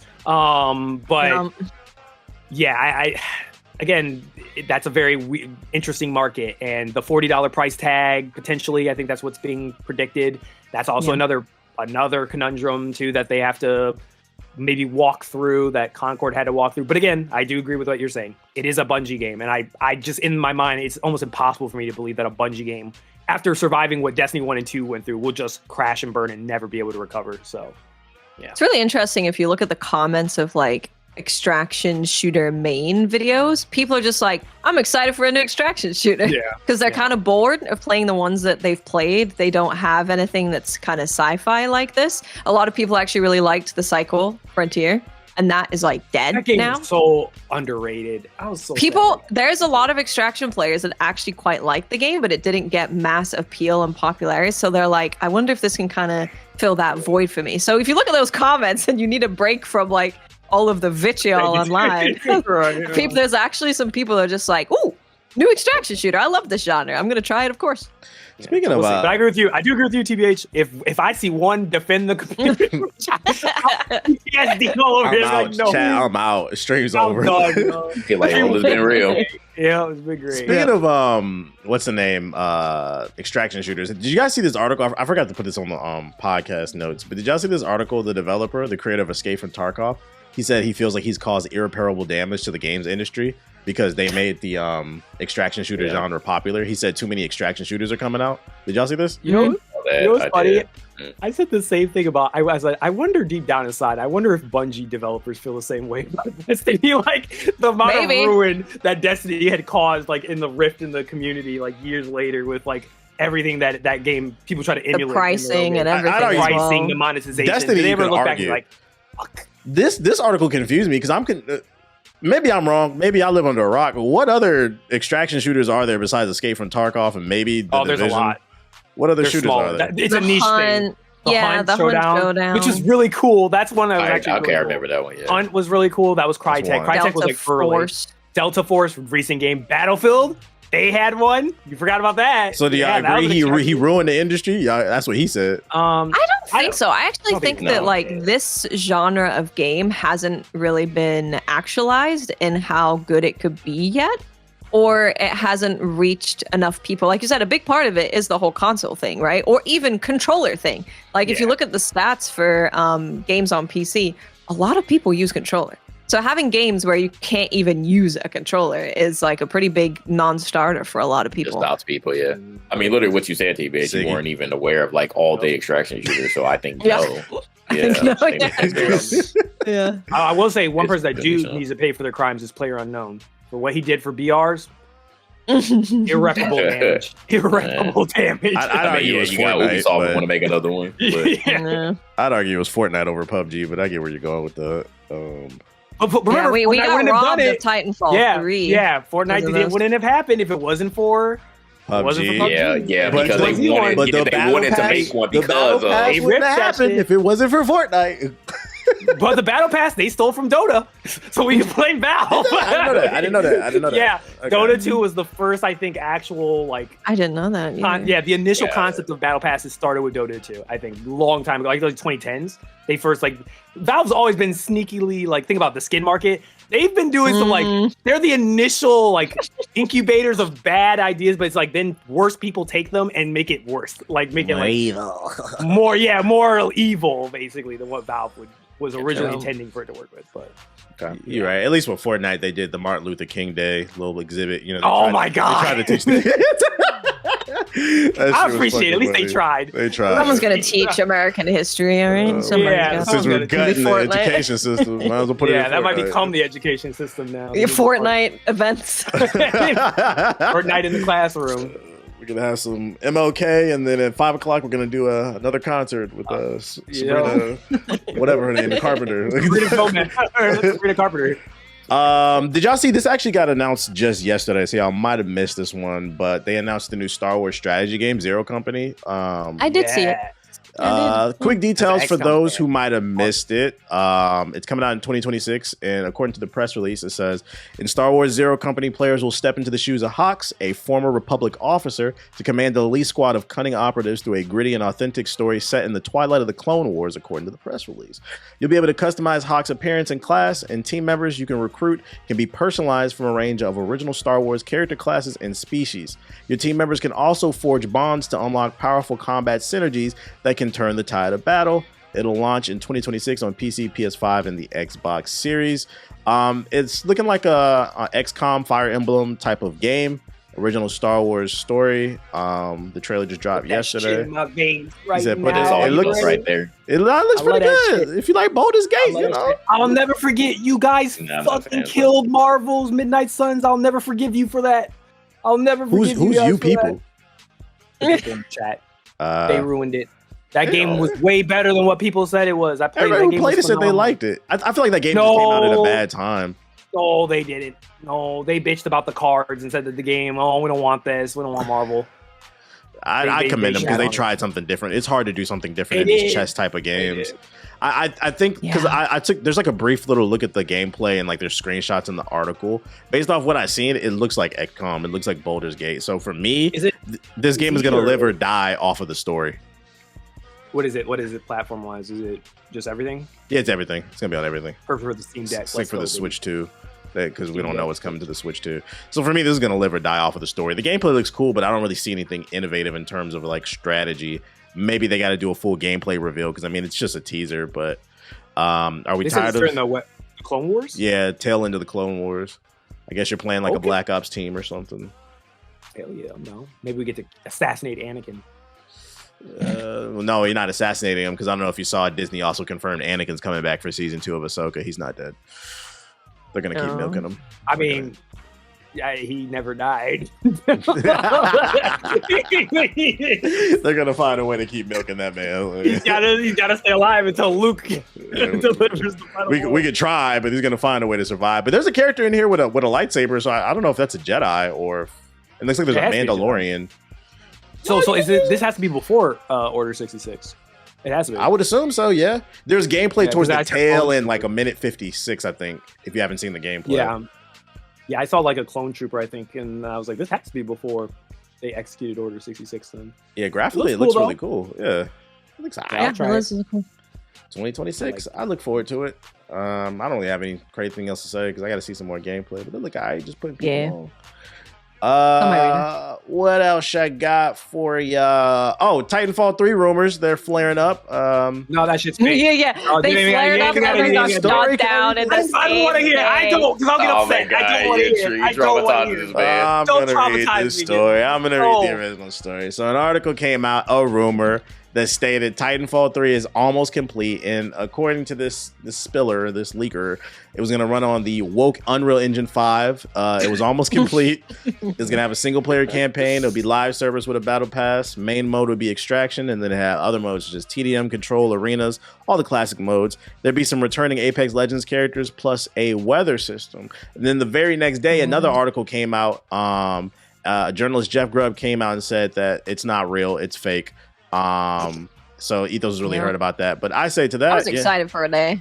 I was excited, but I was like, really happy. it could be real though. We don't know until EA comes out. That's just not real, bro. It's not happening, man. It's just not happening. Like your dream until it'd be the perfect time. What does EA have besides that damn chess game they just announced, Star Wars Zero Company or whatever? They're probably working on Jedi Survivor 3 right now. That's probably what they're doing. Oh yeah. I mean, but look, the only reason why I would He's think too busy saving Battlefield right now. That's what the fuck's going on. That's why they won't make a Titanfall. Titanfall should be the Battlefield. He's busy. It should. Get rid of Battlefield. Replace it with Titanfall. Let it die. I agree. That hurts to say it. That hurts to say I know. I'm it. willing to sacrifice that. No sacrifice. Show me where. It's the perfect time. Apex is popular. It'll introduce people into the universe because based off of that. Popular. Well, not it was. Yeah, it was. It being affiliated with people Apex like would the bring shooting in and the movement. Yeah. Well, they bring it back. And look, if Apex is losing money and they're trying to revamp it and make a Apex 2.0, then maybe. Maybe just call it Titanfall. Maybe that could work. I don't know. Yeah, third time's a charm, they say, so I need them to give it another chance. After Star Wars, can we get Titanfall 3? Jesus Christ. There was an article that came out. To end up like the Bloodborne fans. Right. Some of the most annoying people on Earth. Yeah, them in Fallout New Vegas. The Last of Us 3 could happen, according to Neil Druckmann. He was asked about it. He was given an interview talking about season 2 of The Last of Us, and he was asked if, there's any possibility of a third game. And basically the gist of what he said when he replied is, we're working on Intergalactic the Heretic Prophet, which I still think they should change that fucking name. It's ridiculous. My name is terrible. Just call it the Heretic Prophet or something. Like, I don't know. Yes. Or Intergalactic. Yeah, long ass fucking names, bro. I swear to God, I don't know how y'all feel. I brought this up on stream in the chat. So I was saying, Ethos, how for the last 10 years we've been arguing that Naughty Dog's been making the same game for the last 10, 15 years between Uncharted and The Last of Us. You remember how much hate we would get on the podcast for saying that? So I was reading this article on stream and I brought that up again, and people in the chat were like, we starting to see what you're saying. I was like, they've been doing this. And I said, in my opinion, Naughty Dog is on the clock. If the Heretic Prophet is fucking Uncharted in space, I don't take them serious. They can't be trusted to me. We can't be making the cheeseburger, fries, drink. Cheeseburger, fries, drink. It's the same thing. They've been giving us the same game for the past 7 years. One had zombies, one had treasure. It's the same shit. When they announced that complete edition for Last of Us, bro, I had got 7 people had mentioned me, be like, dog, I see what you've been saying now. Ridiculous. I'm like, bro, they just been giving us the same game over, bro. Oh my God. So when asked about the possibility of The Last of Us 3, he basically said that they're focused on the Heretic Prophet. They're not going to completely rule it out, but right now it's just not in the cards. It's not a priority. Do we care about The Last of Us 3 is the question. Do we want that? Are we happy with the end? I don't. At this point, no. I not even that I don't think it'd be a good or bad game. I just don't deal with the discourse. I'd rather that game just go into the. Say what you was gonna say. Go to hell. Go say what you. No, I was say what you was gonna say the first time. Look, it was crazy, bro. I played Last of Us 2. I had my whole debate and stuff like that with some crazy people. But the funny part was when everybody was upset. I remember the one thing that got them to turn on me was all I said was I was like, I'm not gonna lie to you. I think I enjoyed Abby's part of the game more than Ellie. I thought her part was more fun. Game. I thought it was more fun. I thought Abby's parts were phenomenal, yeah. And everyone was like, what are you talking about? And I was like, I thought you were anti-Last of Us. I was like, bro, I can't be nuanced in my takes on Last of Us. I'm sorry. And I said, I'm never going to talk about this game again, bro. They literally hated Abby because she clapped their hero, Joel, who wasn't a hero if you paid attention to the story. Have they killed him yet in the TV show? No, I watched episode 1. We're only on episode 2. I'm not watching it, so whenever they kill him, let me know so I can see the reaction, because I don't care. I've seen people try to defend him, too, like in my chat. Oh, TBH, if you was paying attention to the game, it said in the notes that her blood was not a guarantee that it would heal humanity. Okay, well, she was still the only option. This man was a villain. He stole her away. I don't want to hear it. He deserved to get clapped. Look, because he said, this is my child. Right. It wasn't even your daughter. Well, I didn't like the way they did it. Listen, in a zombie apocalypse, if this is why we don't talk about Last of Us. He's going for the rant. When a motherfucker says on site, you destroyed humanity, it's on site. Motherfuckers is not going to try to talk to you. You're getting clapped, bruh. That's how it would have actually happened. He wasn't even getting clapped because he killed the only cure. He's getting clapped because he killed somebody's dad. Oh yeah, that part too. Yeah, That's the funny part is that, like, yeah, you got killed. You got clapped because you were just indiscriminately not thinking about, well, these are people with their own lives, with their own people that they care about. You didn't think that, somebody would show up and be like, hey, bro, you killed my father. Like, there are consequences. Well, at the end of episode 1, Abby and her crew are pulling up to the civilization. If they kill that man on Easter, I gotta watch episode 2. It just came out, so I ain't gonna lie. I give them credit. They'd be stone cold. That'd be crazy if they killed him on Easter Sunday. That'd be hilarious. I'm not gonna lie. That'd be. I don't think they're gonna do it that quickly. Episode 2 is too early. They got slow walkie. Yeah, I'm excited for that scene. I want to see what happens. I've always been critical of Last of Us 2's the way that the pacing, like the way that they paced out the story and the back and forth and stuff like that. I think that's always been the biggest problem with that game. That's why the story's always perceived bad. But I am curious, after they're done with season 2 of the TV show, I would love to see a video or at least somebody talking of the comparison of, like, because I think they did say they were going to change some of the pacing from the video game to the TV show. Like, it was going to be done at a different pace. So I'm like, I would be curious to see if they don't kill Joe initially, that, like, maybe it's like end of the season, like climax to kill him. But if they kill him, if they follow the same thing, they're like, oh no, we're just gonna kill him, next episode or something like that. I'll tell you what to change. In that scene where they was in the museum, they just need to fight zombies and shit. Like, zombies need to come out. How would they just delete that whole scene? I don't want to see the shit where she was in space. I don't want to see it. How about we just delete all the flashback scenes? How would we just delete all that? Delete all that shit was so fucking boring, bro. One of the worst parts of that game. Oh my god, that shit was not sentimental. It was corny. I was like, nah, this ain't it, bro. We go. By the way, it looks like they did kill Joe. So I'm seeing clips on Twitter already. I gotta watch it. Okay, so what I know, I'm gonna block it because I don't want to hear, because it's gonna be the discourse all over again. We're gonna relive the whole. I'm definitely about to hop on the timeline. It's so funny too, because my girl didn't play the games, but she loves the show. And Abby shows up at the end of the first episode, and I just smirked because I was like, "Oh, they're going there right away." And she was just like, "What?" I'm like, even if I never played the game, I could tell from the way that they're positioning the story, like she has a problem with somebody, and she's not picking up on it. So I'm like, I'm excited to see her reaction when he gets clapped. That's gonna be fucking funny. I'm like checking Twitter right now. I am curious to see how the perception of it will be compared to, like, gamers who perceived and played it, compared to, like, not people who are gamers who are now watching, but, like, blind people who had never. Even the people who haven't played the game. If you understand storytelling, they're dropping hints, because Abby says that, like, oh, my dad was a doctor and he got killed or what. Like, they're hinting she has a problem for a very specific. So my brain would have easily picked it up, like, oh, he killed a bunch of doctors in that damn hospital or whatever. What's her name? She clearly has a problem with what, like, she wasn't picking it up. I was like, oh yeah, this is gonna be fucking funny, bro. This is gonna be fun. So what are they gonna do in season 3 if they killing them already in the beginning of season 2? This is crazy. I mean, it's probably gonna be probably like they'll do the rest of the season from Ellie's perspective of, like, hunting them down, and then I'm guessing season 3 will be reverse, and then have Abby. Maybe that'd be my guess. It would be weird, I guess, if they're trying to go. They could do back and forth. I hope at the end of season 3 they fight in the water like they did at the end of the game, and then a sign just pops up, like the camera just pans away, and in the sky, revenge is bad. It just says revenge is bad. Oh my god, I see somebody. I don't know if this is real, but this is funny. Oh, somebody said my mom just watched the latest episode of The Last of Us, and she texted, "I'm done watching forever," so it's already started. When he dies, is that episode 2 or 3? That's right. 2, because it's only 2 episodes. Literally, okay. So this is episode they 2. are killing him. Yeah, they killed him That's later on in great. Easter. Damn, bro, they get straight to it. Fuck. Let's go. I mean, that's how the game did it. It got straight to it too. True. They did clap him early. Yeah, they did. That's fucking funny. There's a rumor going around that a new prototype game is in the works. Do we care about prototype? I was a big fan. Oh man, please! I would love for this to be real. This leaker claims that Alex Mercer will return as a protagonist. The gameplay will reportedly feature shape-shifting and transforming into other people in order to infiltrate areas, and it'll be based in New York City. The leaker claims they did a survey which asked him to sign the NDA, and then right after that, he goes straight on the internet and leaks it. He confirms that I would not disclose the content. It's then confirmed a series of the features that upcoming game will include and how popular it was in percentage pass.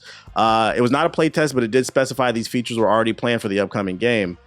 They couldn't verify it, but that's what they supposedly said was going to be in the game. I hope it's real because I miss these type of games from the 360 era. The only thing that makes me question this is I could have swore, didn't Alex die at the end of the first game? And that's why the black dude came in the second one? I don't even remember. So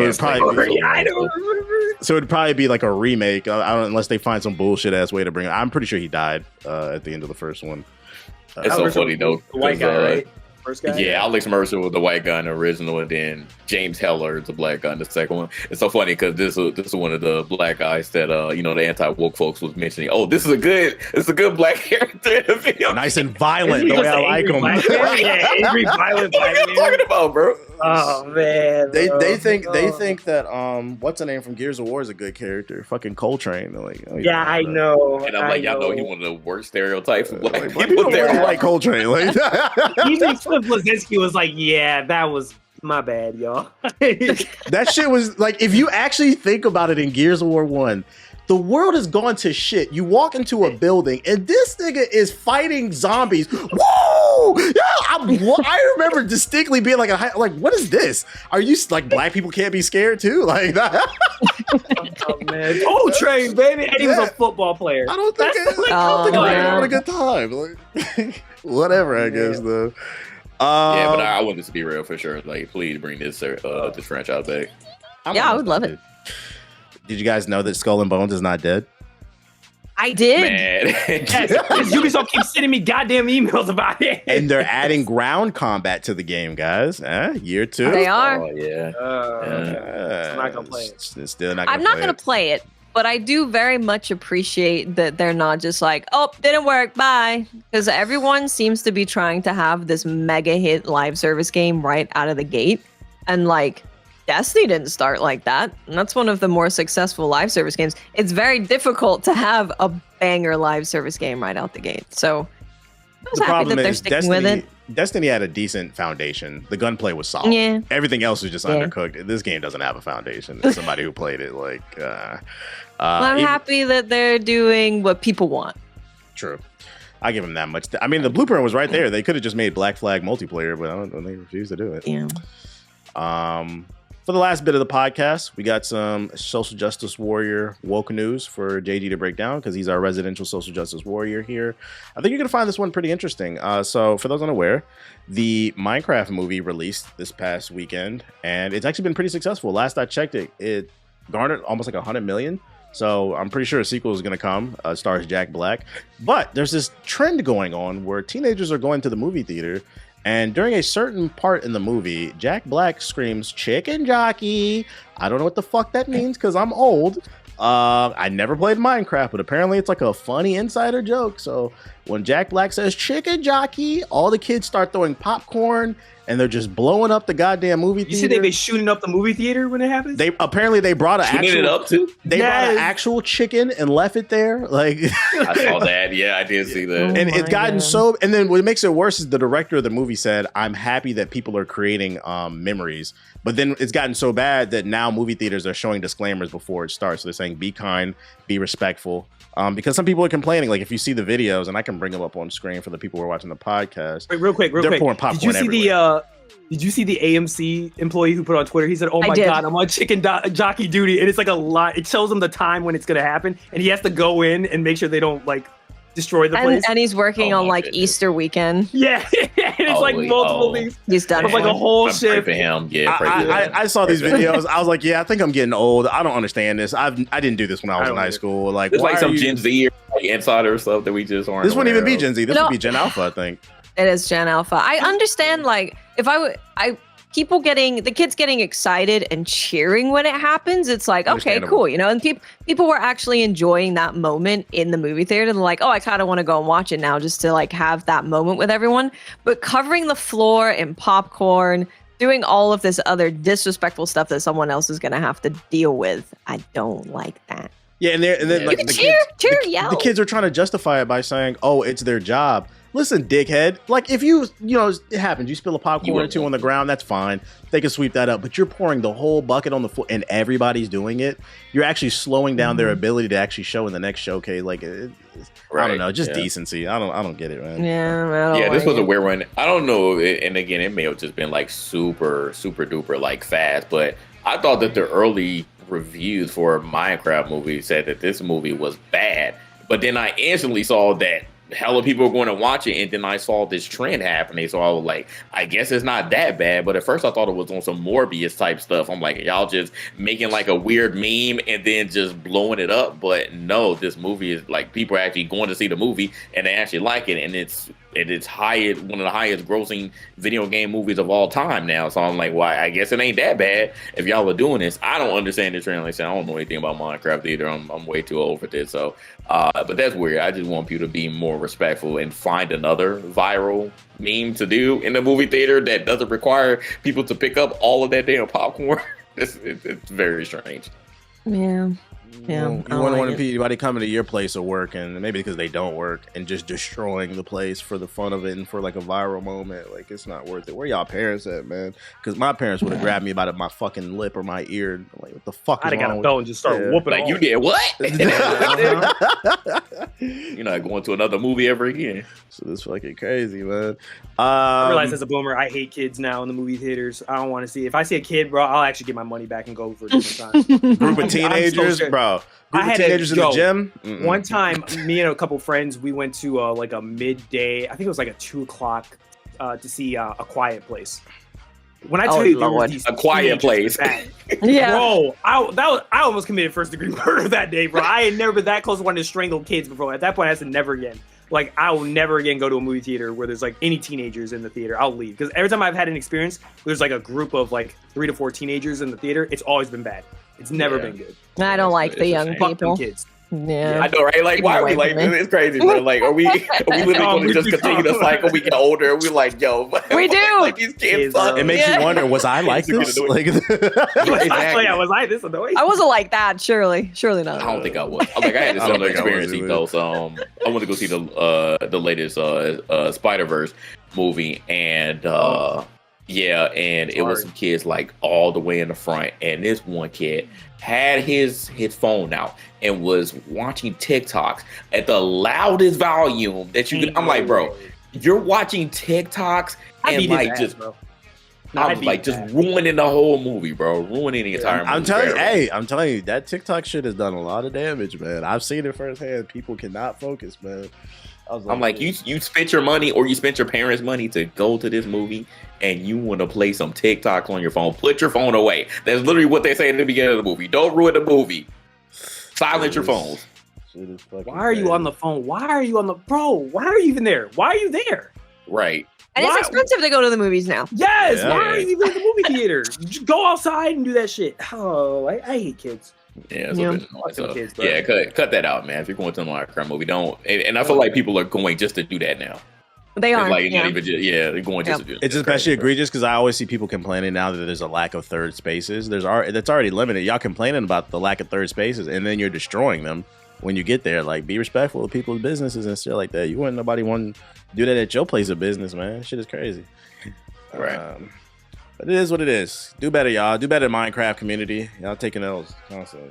No, I don't know if they might be too far gone. They've had a lot of bad things going on. Their brains need some more dedicated wham. Last thing I got on the SJW news. This is actually for the FGC. I know some people don't like to hear about politics, but the tariffs are affecting a lot of things. Specifically, now it's affecting even events. Combo Breaker, which is arguably the second biggest FGC event in the fighting community after EVO. The person who owns it, who runs it, has been complaining that it might fuck up the actual event and they might have to shut down. Specifically, he's talking about they make a lot of money off of merchandising. I guess they don't make a lot of money off the ticket sales and people attending. They make a lot of money off of merchandising, and he said right now it's marked up 50 to 104%. So it's making it hard to keep the doors open for Combo Breaker. So don't be surprised if it actually ends up getting canceled this year or next, because they are struggling to be able to pay their bills. How does this make you feel? You're a big FGC fan, Jay? Yeah, I mean, it sucks because first of all, not everybody can go to events like Evo, like because that that takes a little bit more money to go. You gotta get hotels and stuff, so and airline tickets and all that. So depending on where the actual FGC event is in your region, will a lot of time determine if you don't have a sponsor whether you'll go to a tournament or not. And if I didn't know that merchandise sales, I mean, it kind of makes sense though. It reminds me of like how concerts are in terms of like the artists getting revenue. A lot of it doesn't come from the actual ticket sales. A lot of it does come from actual merchandise. So it's not just shirts, what artist you are. It's like little trinkets and shit, everything. Yeah, anything. So a lot of artists do rack up for merchandise sale, t-shirts and all that stuff. So, but that's interesting. I didn't know that at the FGC also kind of, it seemed like they were operating under that same model. So for tariffs to, be hitting them from wherever they get their manufacturers coming from, which in this case, it's not like it's China. It really sucks, that something that you wouldn't even think about, or, an event that you wouldn't even think about is, actually getting affected by, these tariffs, whether they go through or not, they're worried about it. Like, if this continues and we got these markups, like, we might not be able to even run this tournament, in the future. It's really scary. It's really scary, especially, for not only the tournament organizers, but the actual players themselves, because a lot of these events, especially if you're playing a game like Street Fighter, these are qualifiers, so if you can't even go to the tournament to play the qualifier, then like, what do you do? So like now Capcom themselves will have to start re-strategizing, where they're going to hold their tournaments. If it's going to be online only, people just don't like, or rely on online tournaments. So it's nowhere near the same as these in-person tournaments. So it's a lot of things that will have to unfortunately pivot if events like Combo Breaker won't happen. And just imagine if Evo, again, doesn't happen. Evo has a lot of sponsors, but what if they end up getting hit too? Obviously Combo Breaker it's way smaller, but if Evo gets it, I'm really gonna be mad because like it's like if these tariffs are affecting that, I'm like that's gonna really have a huge impact on the FTC, as a whole. So I really hope that they can get it together. But this does suck to potentially hear that they might be have to shut down because of this. They have nothing nice, man. I'm not really a political person, bro. This shit affects everything, unfortunately. It affects everything. Hopefully, y'all president get it together. You ain't mine. Y'all. Every time I say that, y'all. Who's we? Oh, shit. French? If anybody doesn't have anything else to add, do you have any else y'all want to add to the conversation? Any other stories I might have missed? Not I think so. No, but all I right. don't think so. Ladies We'll be first, playing you got the Marathon. floor, Watts. What is your closing statement for episode 164? Go. Keep playing games, especially when they let you try them for free. 'Cause then you don't have to spend money, and you can make up your own mind. That's a valid point. I'd be wondering why y'all be so mad at these games. Half these games be on Game Pass. A lot of games got demos now. They just be chirping on Twitter. Just try it and shut the fuck up, bro. Just try it. So many are doing demos. Like First Berserker Kazan demo is still there. It's the whole first level of the game. It's like the first 2 hours. You get a couple boss fights in it. This shit is A crazy. lot of these demos are giving you bigger slices, of that. They are. Look at the metaphor demo. That was crazy That was like too. 6 Oh hours. yeah, it is insane. Yeah. Ethos, closing statement for episode 164. Go. Forgot to mention, I played that rematch, that soccer game. Oh yeah. Pretty good. It's pretty good. Oh, It looks See, gas. Awesome. Yeah, it's pretty gas. Hopefully it scores good for my fantasy. And second thing is I'll rob them. Put it in the chat. That's the comment. Rob them. Rob 'em. You know, if you know, rob them. All right, JG, what's your closing statement for episode 164? Go. I appreciate everybody for listening, as always, and we'll see you next time. And my last comment for the podcast is make sure to check out my video that I came up with first, the dark psychology of NBA 2K. I also did one on microtransactions. Ethos said I stole it, but I was like, bro, I'm not even in your brain, bro. They say great minds think alike. I'm just faster. If you made it this far in the podcast, make sure to hit the like button if you're watching on YouTube. If you're watching on Spotify or Apple, rate the show 5 stars.